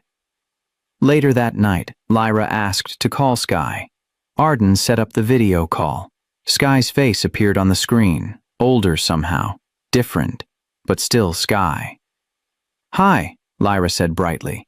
Hi, did you get my letter? Yes, I sent you one too, with a drawing. I can't wait to see it. They talked about school, about Arizona heat, about small things. Then Sky said something that surprised them both. You look different.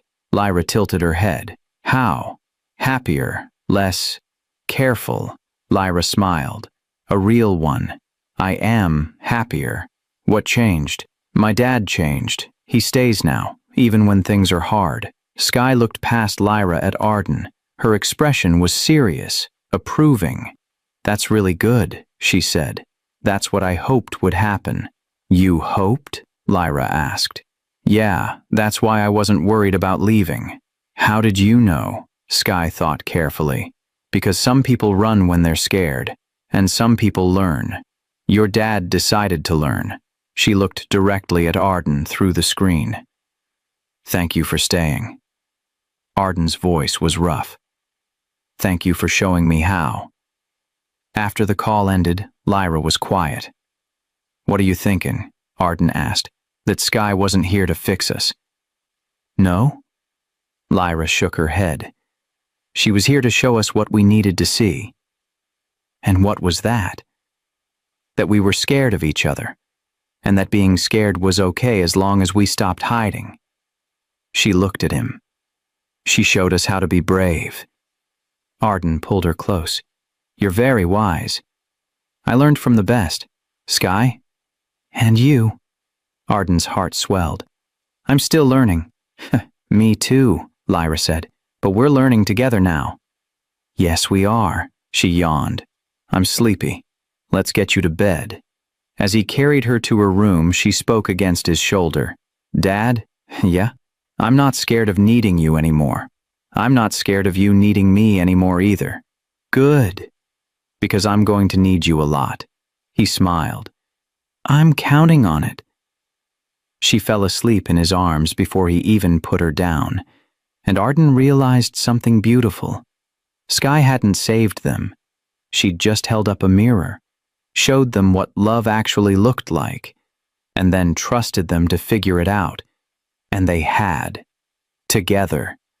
That night, Arden couldn't sleep. He kept thinking about the cameras, about why he'd really installed them. He told everyone it was for protection, for safety, for Lyra. But sitting in the dark, he finally admitted the truth. The cameras weren't about keeping Lyra safe. They were about keeping him comfortable. They let him check on her without risking anything, without having to face her pain, without sitting in the discomfort of not knowing what to do. He could watch from a distance, stay in control, feel like a good father without actually being present. The cameras were his escape, his excuse, his way of caring without connecting. And Lyra had known. Somehow, she'd known. He got up, walked to her room. She was asleep, clutching the stuffed rabbit she'd had since she was 2. He sat in the chair beside her bed, just watched her breathe. No screen between them now. No distance, no barrier. Just him and his daughter. "I'm sorry," he whispered into the dark, for the surveillance, for the absence, for choosing comfort over connection, for making her feel like a system to manage instead of a person to love. Stop. Read that again. I felt like a problem to solve. Now I feel like a person to love. If you've ever felt like someone's project instead of their person, comment with just one word: seen. And if this 5-year-old's wisdom is wrecking you in the best way possible, subscribe, because the ending is going to make you believe in second chances again. Lyra stirred slightly but didn't wake. Arden stayed until morning. When Lyra opened her eyes and saw him there, she didn't look surprised anymore, just smiled. "You stayed again." "I'll always stay." She believed him now. He could see it in her face. At breakfast, Lyra asked something she'd never asked before. "Dad?" "Yeah? Why did you put up the cameras?" Arden's stomach dropped. He could lie, make it sound noble, protective. But Lyra deserved the truth, all of it. "I was scared," he said. "Of what?" "Of not being enough. Of failing you." He paused. "The cameras let me watch without having to feel anything." Lyra tilted her head, processing. "So you were hiding?" "Yeah, I was hiding. From me?" "From myself." She frowned. "That doesn't make sense." "I know, but it's true. I was so afraid of my own feelings that I made you deal with yours alone." Lyra picked at her cereal. "So the cameras made you feel better, not me." Arden nodded. "I'm sorry." She looked at him directly. "It's okay. You're here now. That doesn't make it okay, but it makes it better." Her forgiveness was too easy, too quick, like she'd learned to accept apologies without expecting change. "You don't have to forgive me," Arden said. "I know. You can be mad. I'm not mad." "Why not?" Lyra set down her spoon. "Because being mad takes energy, and I'd rather use that energy being happy you stayed." 5 years old, and she understood grace better than he ever had. "You're an amazing person," Arden said. "I'm just me." "That's what makes you amazing." She smiled, a small one, but real. That afternoon, they went outside. First time in weeks. The grass was long, the garden overgrown. Lyra's wheelchair moved slowly over the uneven ground. She tilted her face toward the sun, closed her eyes. "I forgot how bright it is," she said. "Me too." They sat under a tree, watched clouds move across the sky. "That one looks like a rabbit," Lyra said. "Where?" She pointed. Arden squinted. "I don't see it. Right there. See the ears?" He looked harder. "Maybe?" Lyra giggled. Actually giggled. "You're really bad at this." "I am." "That's okay. I'll teach you." They stayed outside for an hour. No phones, no interruptions, no cameras watching. Just them and the sky. When they came back inside, Lyra was tired, happy tired. "Can we do that again tomorrow?" she asked. "Every day if you want." "I want." That evening, Arden's phone rang. His assistant. He answered. "The Parker account pulled out," she said. "They said you're unavailable, unreliable." Arden waited for the panic. It didn't come. "Okay," he said. "Okay. Mr. Vale, that's 30% of our revenue." "I understand.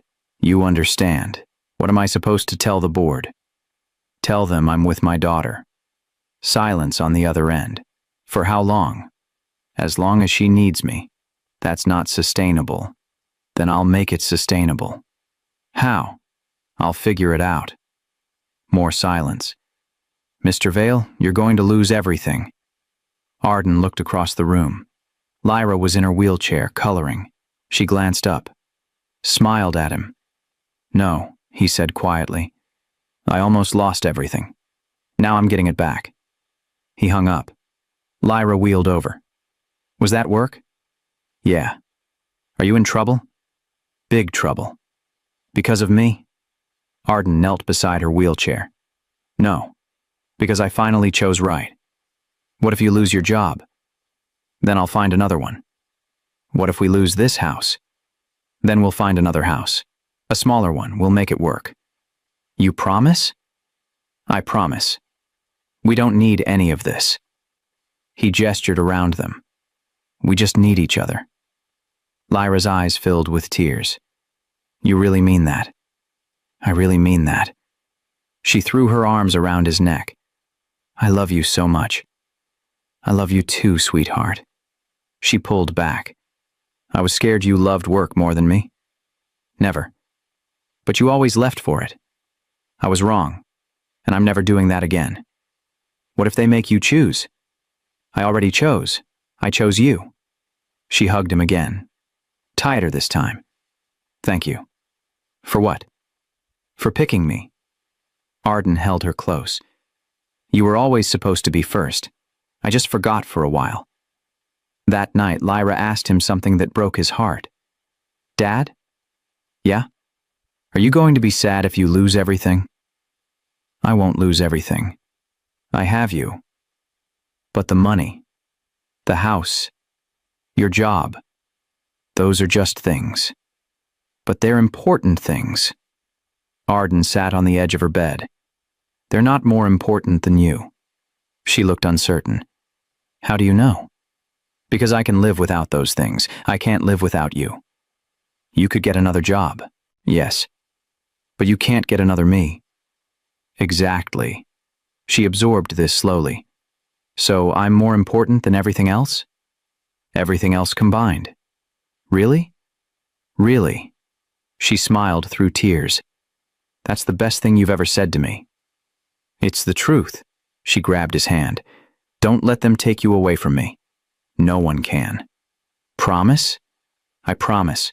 Work, money, houses, they're all replaceable. You're not. She closed her eyes. Okay, I believe you. She fell asleep, holding his hand. And Arden sat there in the dark, thinking about everything he might lose. The job, the money, the house, the life he'd built. All of it could disappear. And he realized something profound. He didn't care. Not anymore. Because he'd already lost the only thing that mattered. He'd lost Lyra. Not to death. To distance. To surveillance. To his own fear. And now that he had her back, really had her back, nothing else mattered. The cameras had given him control. But control wasn't love. Presence was love. And he was finally present. Finally there. Finally choosing right. Even if it cost him everything else. The next morning, Lyra did something deliberate. She knocked her juice cup off the table. On purpose. Arden saw it. The way her hand moved, intentional, controlled. The cup rolled across the floor. Didn't break, just rolled. She watched it, then looked at him. Waiting, testing. Every instinct in him screamed to grab it, to fix it, to clean it up before she had to ask. But something in her eyes stopped him. This wasn't an accident. This was a test. He stayed in his chair. Do you need help? He asked. Lyra stared at him, like she'd expected something different. Adults never asked. They just did. I can get it, she said quietly. Okay. He watched her wheel over to the cup, reach down. Her fingers barely touched it. She adjusted her chair, tried again, got it on the third try. When she came back, she set the cup on the table carefully, looked at him, studied his face. You didn't help. You said you could get it. But you always help. I'm trying to let you do things yourself. What if I couldn't get it? Then I would have helped. How would you know when? You'd tell me. Her eyes filled with tears. You'd wait for me to ask? Yes. Nobody waits. I will. She wheeled closer, leaned her shoulder against his arm. Not a hug, just contact, just trust. Thank you, she whispered. After breakfast, Lyra was quieter than usual. Arden noticed but didn't push. Around noon, she finally spoke. Can I tell you something? Always. Sometimes I break things on purpose. Arden's chest tightened, but he kept his voice calm. Why? To see what you'll do. What am I supposed to do? She picked at her sleeve. I don't know. That's why I test. Have I passed? She nodded slowly. So far. So far. I need to make sure you mean it. That you'll stay even when I'm annoying. Arden pulled her into his lap. You're not annoying. But what if I am? Then you're annoying and I love you anyway. What if I need too much? There's no such thing as too much. Everyone else thought I was too much. Everyone else was wrong. She looked up at him, searching. You promise you won't get tired of me? I promise. You're 5 years old. You're supposed to need things. But you're busy.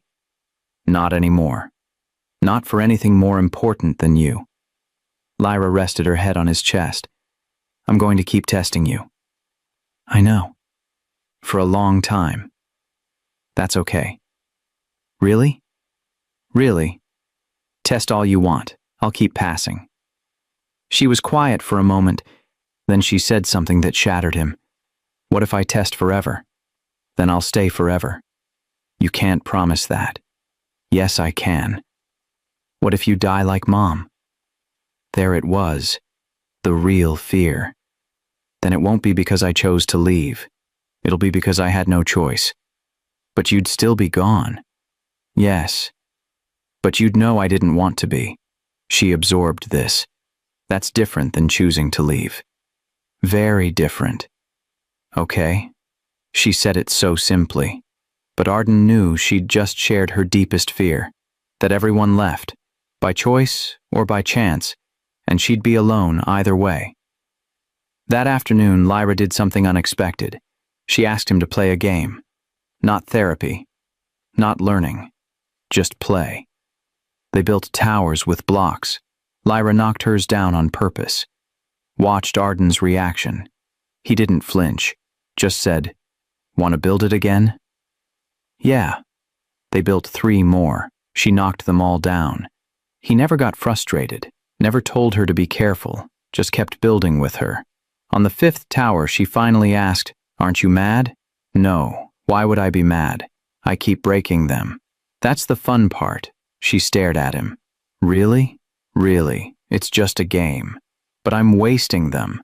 You're not wasting anything. You're playing. Something shifted in her face, like she'd been given permission for something she didn't know she needed. Can I knock yours down too? Arden smiled. Go ahead. She pushed his tower. It fell. Then she giggled. A real giggle, free and unguarded. The sound filled the room, filled Arden's chest. He hadn't heard her laugh like that in years. Later, when they were picking up the blocks, Lyra spoke. I thought you'd be mad. Why? Because I was being destructive. You were being a kid. What's the difference? Kids are supposed to knock things down. That's how they learn. She thought about this. Nobody ever let me knock things down before. Well, you can now. Knock down whatever you want. She smiled. Really? Really. As long as it's not something dangerous. Can I knock down my block tower every day? Every single day. She hugged him suddenly. You're the best dad. Arden held her tight. I'm trying. You are. That evening, Lyra tested him again. She asked for water, then said, "Never mind," then asked again, then said she could get it herself. Arden didn't move. "What would you like me to do?" he asked. "I don't know. Do you want me to get it?" "I don't want to bother you. You're not bothering me. But you're sitting. I can stand up. But you look comfortable." Arden knelt beside her wheelchair. "Lyra, you can ask me for anything, any time, even if I'm sitting, even if I'm sleeping, even if I'm busy." "Really? Really? You will never be a bother." Her eyes filled with tears. "Everyone else made me feel like I was. Then everyone else was wrong." He stood up, got her water, handed it to her. "Thank you," she whispered. "Always." She drank slowly, then looked at him. "I'm going to keep asking for things." "Good. Even small things. Especially small things." "Why?" "Because small things matter.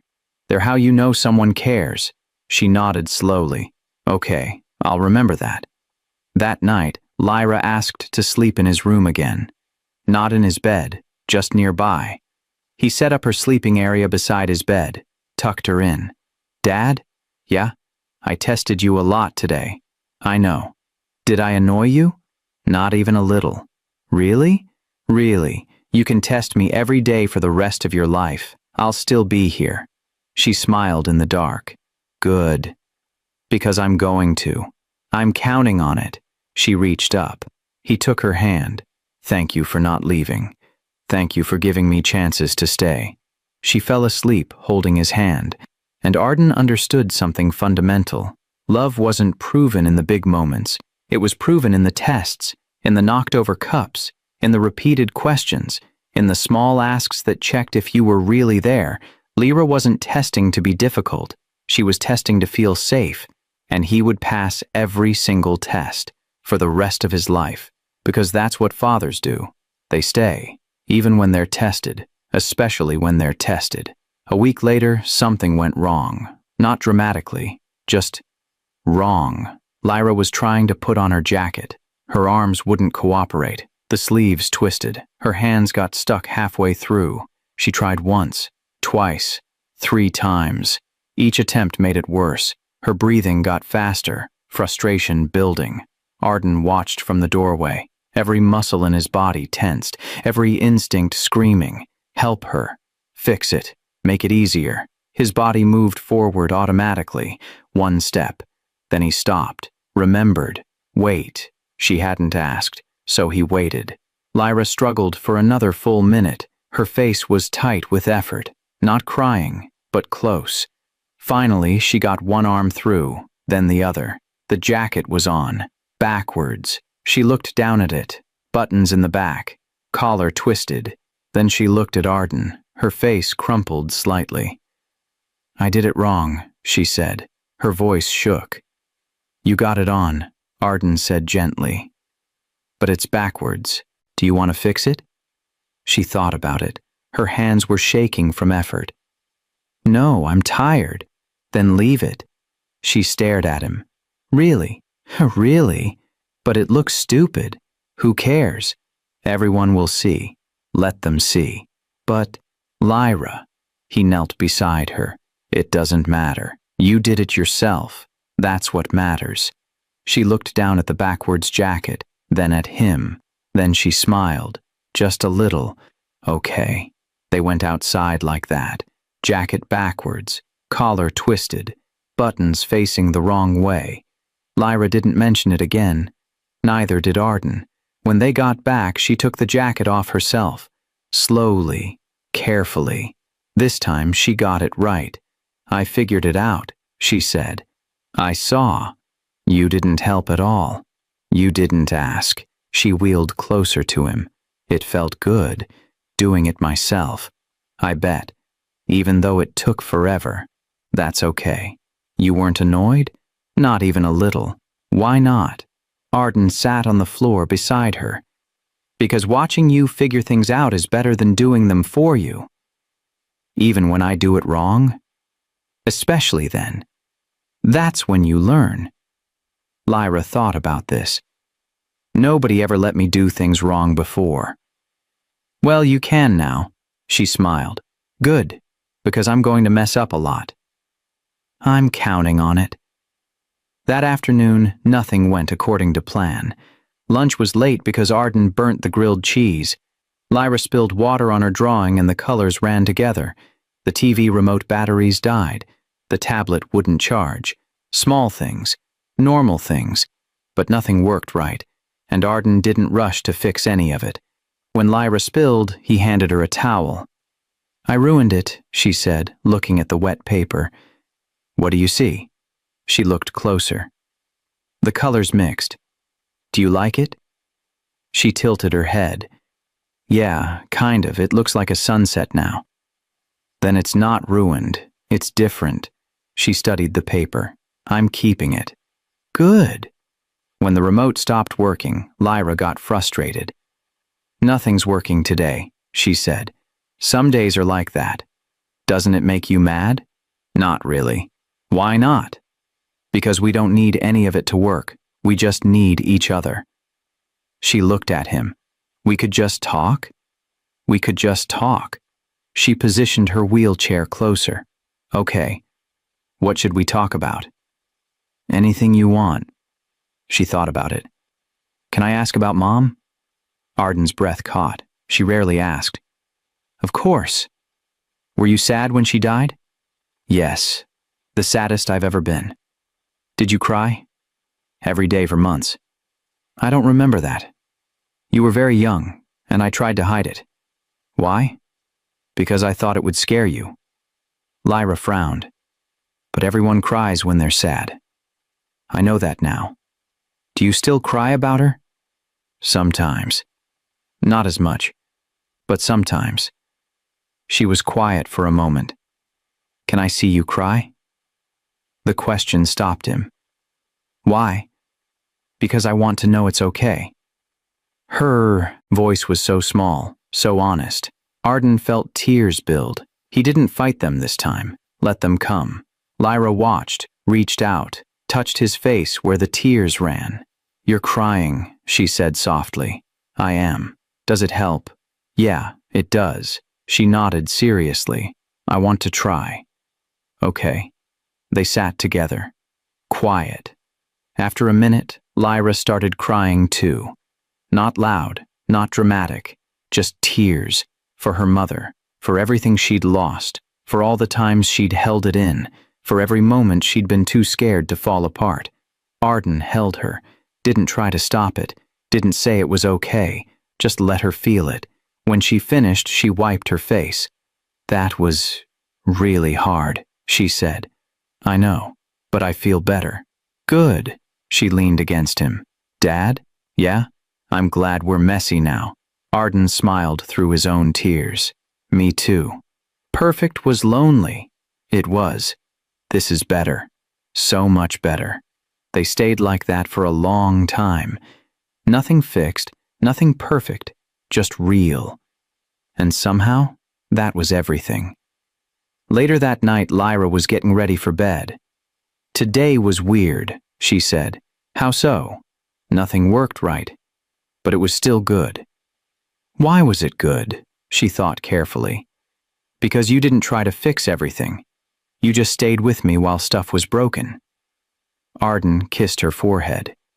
That's all I want to do. Stay with me even when things are broken? Especially then. She climbed into bed. I like this version of you better. Which version? The one who doesn't fix everything. Why? Because when you fixed everything, I felt like a problem to solve. She looked at him seriously. Now I feel like a person to love. Arden's chest cracked open. You are. You're exactly that. She smiled. Good. Because I don't want to be fixed. You don't need to be fixed. I know. I just needed you to know that. She closed her eyes. Arden stayed until she fell asleep, then stayed longer. Because today, nothing had worked right, and yet everything had worked perfectly, because they'd stopped trying to fix things and just learned to be together, in the mess, in the imperfection, in the beautiful broken realness of loving each other, and that was worth more than every solution he'd ever tried. 2 weeks passed. The house felt different now. Warmer, louder, more alive. Arden worked from home most days. When he had to go to the office, he came back early, always before dinner, always in time to sit with Lyra. One evening, she asked him something unexpected. "Do you think Sky saved me?" Arden looked up from his laptop. "What do you mean?" "Everyone acts like she fixed everything, like she made you better." She picked at her sleeve. "But I don't think that's true." "Why not?" "Because she didn't fix anything. She just noticed." Arden closed his computer, gave her his full attention. "You're right." "So what did she do?" He thought carefully. "She showed me what I was missing." "By doing what?" "By just being there, without trying to change anything." Lyra nodded slowly. "She didn't try to make me happy." "No. She just sat with me when I was sad." "Exactly." Lyra looked at him directly. "That's what you do now." "I'm trying." "You're not trying. You're doing it." Arden smiled. "Thank you." That night, another letter came from Sky. Inside was a drawing of the Arizona desert and a note in pencil. "I miss you, but I'm not worried about you anymore." Lyra read it 3 times. "She's not worried," she said quietly. "Is that good?" Arden asked. "Yeah. It means she thinks I'm okay now." "Are you?" Lyra thought about it. Really thought. "I'm not scared all the time anymore." "What were you scared of?" "Being alone, being too much, being left." She looked at him. "But I don't feel those things now." "Why not?" "Because you stayed." She said it simply, like the answer was obvious, like everything had changed because one person kept showing up. Arden pulled her close. "I'm not going anywhere." "I know." She said it with certainty now, not hope. Certainty. "Can I call Sky?" she asked. "Of course." Arden set up the video call. Sky's face appeared on the screen. Older somehow, tanned from the desert sun, but still, Sky. "Hi," Lyra said brightly. "Hi, you got my letter?" "Yeah, I love your drawing. Thanks, Arizona is really pretty." They talked about school, about new friends, about the heat. Then Sky said something that changed everything. "You look different." Lyra tilted her head. "How?" "Happier, like lighter somehow." Lyra smiled. "I am lighter." "What happened?" "My dad figured it out." "Figured what out?" "How to be my dad instead of my manager." Sky's face softened. "That's really good. I'm proud of him." She looked past Lyra at Arden. "You did it." Arden's voice was rough. "We did it. You showed us how." Sky shook her head. "I didn't do anything." "Yes, you did. You showed us what love looks like." "I just sat there." "That's exactly what we needed to see." Sky was quiet for a moment. Then she said something profound. "I wasn't there to save anyone. I was there to show you what you already had." Lyra looked confused. "What do you mean?" "You always had each other. You just forgot how to see it." She paused. "I just reminded you." After the call ended, Lyra was quiet. "What are you thinking?" Arden asked. "That Sky's right. She didn't save us." "No," Lyra shook her head. "She just helped us find each other again." "How?" "By not being scared of either of us." Arden pulled her into his lap. "What do you mean?" "Everyone else was scared of my wheelchair, or scared of my feelings, or scared of making things worse." She looked up at him. "But Sky wasn't scared, so she could just be with me. And that helped me stop being scared too." "Yeah. It showed you I wasn't fragile." "You're not fragile. You're strong." "I'm not strong either. I'm just me." Arden held her tighter. "That's all you need to be." Lyra rested her head on his shoulder. "I used to think I needed to be fixed." "You never did." "I know that now." "What changed?" "You stopped trying to fix me, so I stopped trying to be fixed." She said it so simply. like the answer had been there all along. Arden kissed the top of her head. I'm sorry it took me so long to understand. It's okay. You get it now. I do. That's all that matters. That evening, Lyra drew a picture. 3 people, her, Arden, and Sky, all holding hands. Who's that for? Arden asked. Sky, so she knows we're okay. She'll love it. Lyra added one more thing to the drawing, a sun in the corner, bright and warm. What's the sun for? He asked. That's what it feels like now. When you're here, she looked at him. Warm. Arden's eyes burned. You make me feel warm too, she smiled. Good. We match. Later that night, they mailed the drawing. As they walked back from the mailbox, Lyra spoke. Dad? Yeah? Thank you for learning. Learning what? How to love me. Arden stopped walking, knelt beside her wheelchair. I always loved you. I know, but you didn't know how to show it. She touched his face. Now you do. He pulled her close. You're the best teacher I've ever had. Really? Really? You taught me everything that matters. Like what? Like staying is more important than fixing. Like presence is more important than perfection. Like you are more important than anything else in the world. Lyra hugged him tight. I love you, Dad. I love you too, sweetheart. They stayed like that for a long moment, then Lyra pulled back. Can we go inside? I'm cold. Of course.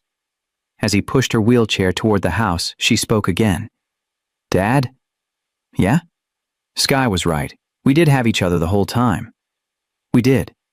We just forgot how to look. Yeah. She looked up at the stars. I'm glad we remembered. Me too, baby. Me too. Inside, the house was warm. The lights were on. No cameras watching. No distance between them. Just a father and daughter who'd learned that love wasn't about saving. It was about seeing, and they finally saw each other clearly. After all this time, after all the distance, after all the fear, they finally saw, and that was everything. A month later, Rosa called. She was coming to visit, just for a weekend, bringing Sky. Lyra couldn't sit still when she heard. When? When are they coming? This Saturday. That's 3 days. I know. I need to make a card, and clean my room, and… Arden laughed. You don't have to do anything. She just wants to see you. But Lyra spent the next 3 days preparing anyway, drew pictures, picked out books to show Sky, practiced what she'd say. When Saturday came, she was at the window an hour early. They're not here, yet, Arden said gently. I know, I'm just watching. Finally, a car pulled up. Lyra's whole face lit up. They're here! The door opened. Sky walked in, still wearing the red cardigan, still quiet, still Sky, but different too. Taller, surer. Their eyes met. For a second, neither moved. Then Lyra wheeled forward. Fast. Sky met her halfway. They hugged. Awkward. Quick. Real. Hi, Sky said. Hi. They pulled back, looked at each other. You look good, Sky said. You too. I like your hair longer. Thanks. Arizona's too hot for cardigans, but I wore it anyway. Lyra smiled. I'm glad. They went to Lyra's room, closed the door, talked for an hour straight. Arden could hear them through the door, giggling, whispering, the sound of friendship. When they came out, Sky looked at Arden, really looked. You're different, she said. How? You're here, like really here. I am. That's good. She said it with approval, like she'd been checking. Later, while Lyra showed Rosa her drawings, Sky pulled Arden aside. She's happy, Sky said quietly. She is. Really happy. Not pretend happy. I know. Sky studied him. You did it. You actually did it. We did it. You showed me how. Sky shook her head. I just sat with her. That was everything. No, you staying was everything. I just started it. She paused. But you finished it. Arden's throat tightened. Thank you. For seeing what I couldn't. You see it now. That's what matters. That evening, they had dinner together, all four of them, around the table, talking, laughing, easy. Lyra kept looking between Arden and Skye, like she couldn't believe they were both there. After dinner, the girls sat on the floor, building with blocks. Rosa and Arden watched from the couch. "She's different," Rosa said softly. "Lyra?" "Both of them, but especially Lyra." "How?" She laughs now. Real laughs. Rosa smiled. "You did good, Mr. Vale." "Call me Arden, and I almost didn't. I almost lost her completely." "But you didn't." "Only because Skye showed me what I was doing wrong." Rosa looked at her daughter. "She's good at that, seeing what others miss." "She is. She saved us." Rosa shook her head. "No, you saved yourselves." Skye just held up the mirror. The next morning, it was time for them to leave. Skye packed her bag slowly. Lyra watched. "I wish you could stay," Lyra said. "Me too." "Will you come back?" "Maybe, someday." Lyra nodded. "That's okay. I'll be here." Skye zipped her bag. "Are you scared of me leaving this time?" Lyra thought about it. "A little, but not like before." "Why not?" "Because I know you'll remember me." "I will. And because my dad's here now." Skye smiled. "That's good. That's really good." They walked to the door together. Skye put on her shoes, lined them up one last time. Then she turned to Lyra. "Thank you," Skye said. "For what?" "For letting me be your friend." Lyra's eyes filled with tears. "You'll always be my friend." "You too." They hugged. Longer this time. Tighter. When they pulled apart, Skye touched Lyra's hand. "You're going to be okay," she said. "I know." "Really?" "Really. Because I'm not alone anymore." Skye looked at Arden. "Take care of her." "Always." "I mean it. She's special." "I know. I finally know." Skye nodded once. Then she waved, picked up her bag, walked out the door. Lyra watched through the window. The car pulled away. She didn't cry this time, just watched until it disappeared. Then she turned to Arden. "I'm sad," she said. "I know. But I'm okay." "I know that too." She wheeled over to him, leaned against his leg. She was right. "I am going to be okay." "You are. Because you're here." "I'm here. You're not leaving, right?" "Never. Even when I'm sad?" "Especially when you're sad." She looked up at him. "Good." They stood there together. The house was quiet again. But it wasn't empty. Not anymore. It was full. Full of presence. Full of love. Full of two people who'd learned that goodbye didn't have to mean loss. Because Skye hadn't left a hole. She'd left a bridge. A bridge between who they were and who they'd become. And they'd crossed it together. That evening, Lyra asked to draw. She drew 3 people again. Her. Arden. Skye. But this time, Skye was far away. On the other side of the paper, and Lyra and Arden were holding hands. "She's not gone," Lyra said, pointing to Skye in the drawing. "No, she's just somewhere else. But we're still connected." "We are." Lyra added one more thing. A line between all 3 of them, invisible but there. "That's love," she said simply. "It is. It doesn't go away just because someone leaves. No, it doesn't." She looked at him. "I think I finally understand that." Arden pulled her close. "Me too, sweetheart." Me too." They sat together in the quiet. Not the empty quiet from before, the full quiet. The kind that comes after you've said everything that matters. After you've learned everything you needed to learn. After you've found each other and decided to stay. Skye was gone, but her impact remained. In the way Arden sat on the floor, in the way Lyra asked for what she needed, in the way they'd learned to be still together, in the way they'd learned to see each other. She'd given them the greatest gift, not her presence, but the tools to be present with each other, and they would carry that forward, every day, for the rest of their lives. The goodbye didn't echo, because it wasn't an ending, it was a beginning of everything they were meant to be. That night, Arden stood in the garage. The camera equipment sat in boxes, dusty, unused, forgotten.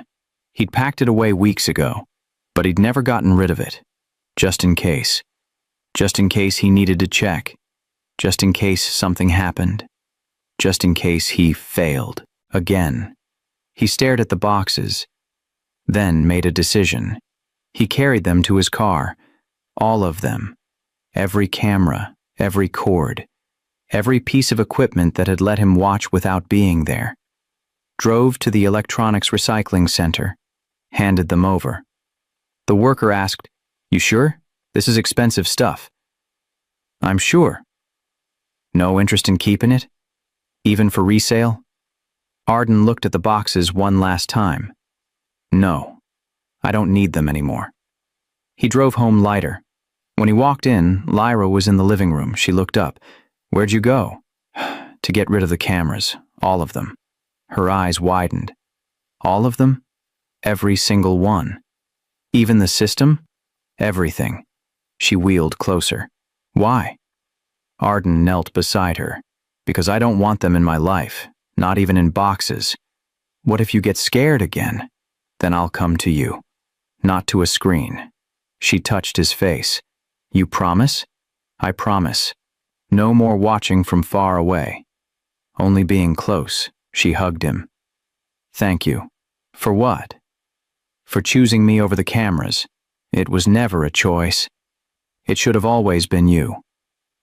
That night, Lyra noticed something. She was in her room, getting ready for bed. Looked up at the corner, where the camera used to be, the empty space where the red light used to blink. She stared at it for a long moment, then called for Arden. "Dad?" He came immediately. "What's wrong?" "Nothing's wrong. I just noticed something." "What?" "The camera's really gone." "It is. I can see the mark where it was. On the ceiling." Arden looked up. A small discoloration, the only evidence it had ever been there. "We can paint over that," he said. "No." He looked at her, surprised. "No? I want to keep it." "Why?" "So I remember." "Remember what?" "Where we started, and how far we came." Arden sat on her bed. "That's very wise." She climbed in beside him. "Can I tell you something?" "Always." "I used to hate those cameras." "I know. They made me feel like a project, like something that needed monitoring." She looked at the empty corner. "But now I'm glad they were there." "Why?" "Because they showed you what you were missing. If you'd been in the room the whole time, you might not have noticed." Arden's chest tightened. "What do you mean?" "When you watched me on the cameras, you saw everything I did, but you didn't see me." She looked at him. "Now you see me, because you're not watching anymore." "You're right. The cameras showed you I was alone. That's what made you finally come close." Arden pulled her into his arms. "You're smarter than I'll ever be. I just think about things a lot. I love that about you." She smiled. "I love that you listen now." They lay there together, quiet. "Dad? Yeah? I'm not scared of the dark anymore." Arden looked down at her. "You were scared of the dark?" "Yeah, but only when I was alone." "And now?" "Now I know you'll come if I call. Always. So I'm not scared. That's good. It feels good, not being scared all the time."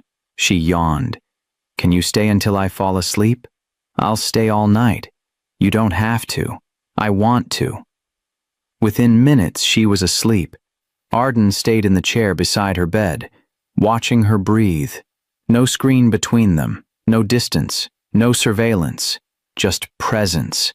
He thought about all the footage he'd watched, all the hours spent monitoring, tracking, analyzing, and he realized he'd wasted so much time, not because the cameras were bad, but because they'd replaced him, given him permission to care from a distance, to love without risk, to parent without presence. The cameras had been a tool, But he'd made them a replacement, and Lyra had paid the price, but not anymore. Never again. He stood slowly, kissed her forehead. "I'm sorry I chose comfort over you," he whispered. "I'm sorry I let screens replace my arms. I'm sorry I watched when I should have been holding you." Lyra stirred. "It's okay, Dad," she mumbled, half asleep. "You're here now." Then she settled back into sleep, and Arden realized something profound. Children forgive so easily, not because they forget, but because they love forward, not backward. They don't hold grudges. They just watch to see if you'll change, and when you do, they meet you there. Immediately. Completely. Without conditions. Lyra had forgiven him before he'd even finished changing, had believed in him when he didn't believe in himself, had given him chance after chance to get it right. And now that he was finally getting it right, she didn't need apologies. She just needed him. Present. Consistent. There. He left her room. Walked through the house. Every corner where a camera used to be was now empty. The red lights were gone. The watching was over, and the house felt warmer because of it. Less observed. More lived in. In his room, he lay in bed. Didn't check his phone. Didn't think about work. Just thought about his daughter. Sleeping peacefully down the hall. Trusting him to be there if she needed him. Not trusting a camera to tell him she needed him. Just trusting him. And that trust was worth more than every recording he'd ever made. The cameras had given him information, but they'd stolen intimacy. Now he had intimacy back, and he'd never trade it for anything, not for safety, not for control, not for the illusion that watching meant caring, because he knew the truth now. You can't love someone through a lens. You can only love them close, face to face, hand in hand, heart to heart. That's where love lives. Not in surveillance, but in staying. And he would stay, every day, for the rest of his life. The cameras were gone, and they were never coming back. 3 months passed, not perfectly, not easily, but differently. Arden still worked, but he came home every night by 6. No exceptions, no excuses. Lyra still struggled sometimes.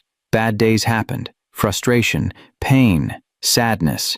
But now she told him, "I'm having a hard day," she'd say, and he'd sit with her, not trying to fix it, just being there. One afternoon, Lyra fell out of her wheelchair. Arden heard the crash from the kitchen, ran to her. She was on the floor, unhurt, but embarrassed. "I'm okay," she said quickly, the automatic response. He stopped himself from scooping her up immediately. "Do you need help?" She looked at him. Surprised he asked, grateful he asked. Yes. He helped her back into the chair, checked her over gently. She was quiet after. "What's wrong?" he asked. "I thought you'd be upset." "Why would I be upset?" "Because I fell." "People fall." "But I should be more careful." Arden knelt beside her. "You're 5. You're allowed to fall. You're allowed to make mistakes. You're allowed to not be perfect." Her eyes filled with tears. "Really? Really?" She leaned forward. He caught her, held her while she cried. "I'm so tired of trying to be okay all the time," she whispered. "Then stop trying. Just be whatever you are. I'll love you anyway. What if I'm messy? Then you're messy. What if I'm too much? You're never too much." She buried her face in his shoulder, cried harder. All the months of holding it together, all the years of being careful, all the time spent trying to be easy. It all came out, and Arden just held her, didn't rush it, didn't stop it, just stayed. That evening, they sat outside, watching the sunset. Lyra spoke quietly.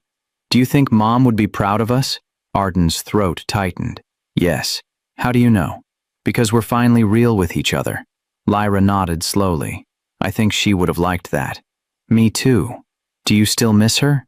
"Every single day." "Me too." They sat in silence, not uncomfortable, just present. "Dad?" "Yeah?" "Thank you for changing. Thank you for not giving up on me." "I wanted to sometimes." The honesty surprised him. "Yeah?" "Yeah. When you kept leaving, when the cameras were watching, when nothing I did made you stay. She looked at him. I wanted to stop trying. What made you keep trying? I don't know. I just hoped you'd figure it out eventually. I almost didn't. But you did. That's what matters. Arden pulled her close. You're the bravest person I know. I'm not brave. I'm just your daughter. Same thing. She smiled. Weeks turned into months. The house became fuller. Lyra laughed more, cried more, asked for help more, got frustrated more. All of it. The full range of being human, and Arden stayed through it all. One morning, Lyra woke up crying. No reason. Just one of those days. She told Arden at breakfast, I feel sad today. Okay. What do you need? She thought about it. Can we just sit together? Of course. They sat on the couch, her head on his shoulder, his arm around her. No words, no solutions, just presence. After an hour, she spoke. I feel better now. Good. You didn't try to fix it. There was nothing to fix. But I was sad. Sadness isn't broken. It's just sadness. Lyra absorbed this. I wish someone had told me that before. Now you know, she nodded. Now I know. She climbed into his lap. You're a good dad now. Now? Yeah. Before you were a scared dad trying to be good. Now you're just good. Arden held her tight. That's the best thing you've ever said to me. It's true, she yawned. I'm tired. Let's get you to bed. He carried her to her room, tucked her in. Dad?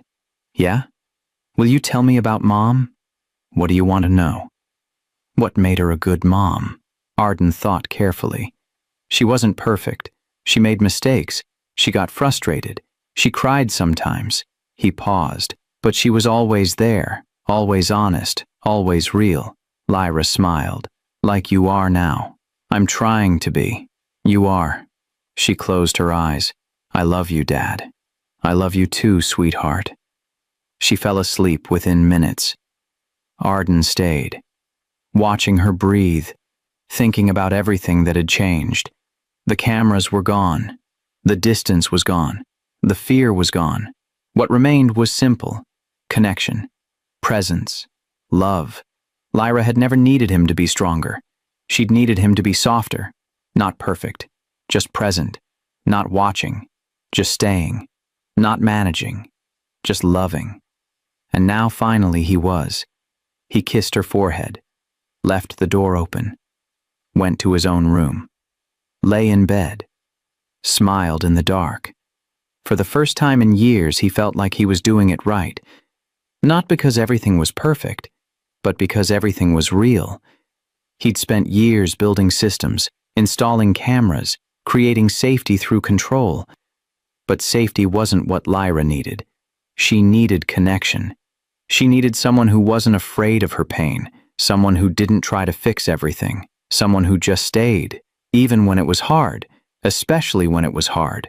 That's what she'd needed all along, not a stronger father, a softer one, not someone who watched from a distance, someone who sat close in the mess, not someone who had all the answers, someone who was brave enough to say, I don't know, and stay anyway. And he'd finally learned how, not because he was smarter, not because he read a book, not because someone told him the answer, but because his 5-year-old daughter had the courage to keep asking, keep testing, keep believing he could change, and because a 10-year-old girl in a red cardigan had shown him what love actually looked like. Quiet, present, unafraid. He'd thought love meant protecting, but love meant staying. He'd thought love meant preventing pain, but love meant sitting with pain. He'd thought love meant control, but love meant trust. And now he knew, finally knew, and he would never forget again. His phone buzzed on the nightstand. He didn't look at it, because nothing in that phone mattered more than the little girl sleeping down the hall. Nothing ever would. She was his priority, his purpose, his reason, and he would show her that.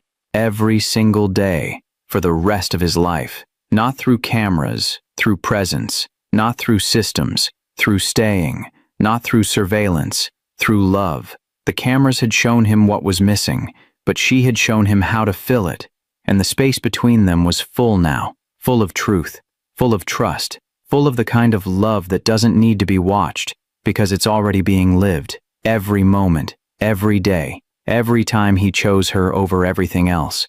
That was love, real love, the only kind that mattered, and he finally understood. Lyra didn't need him to be perfect. She just needed him to be there, and he was, finally, completely, forever.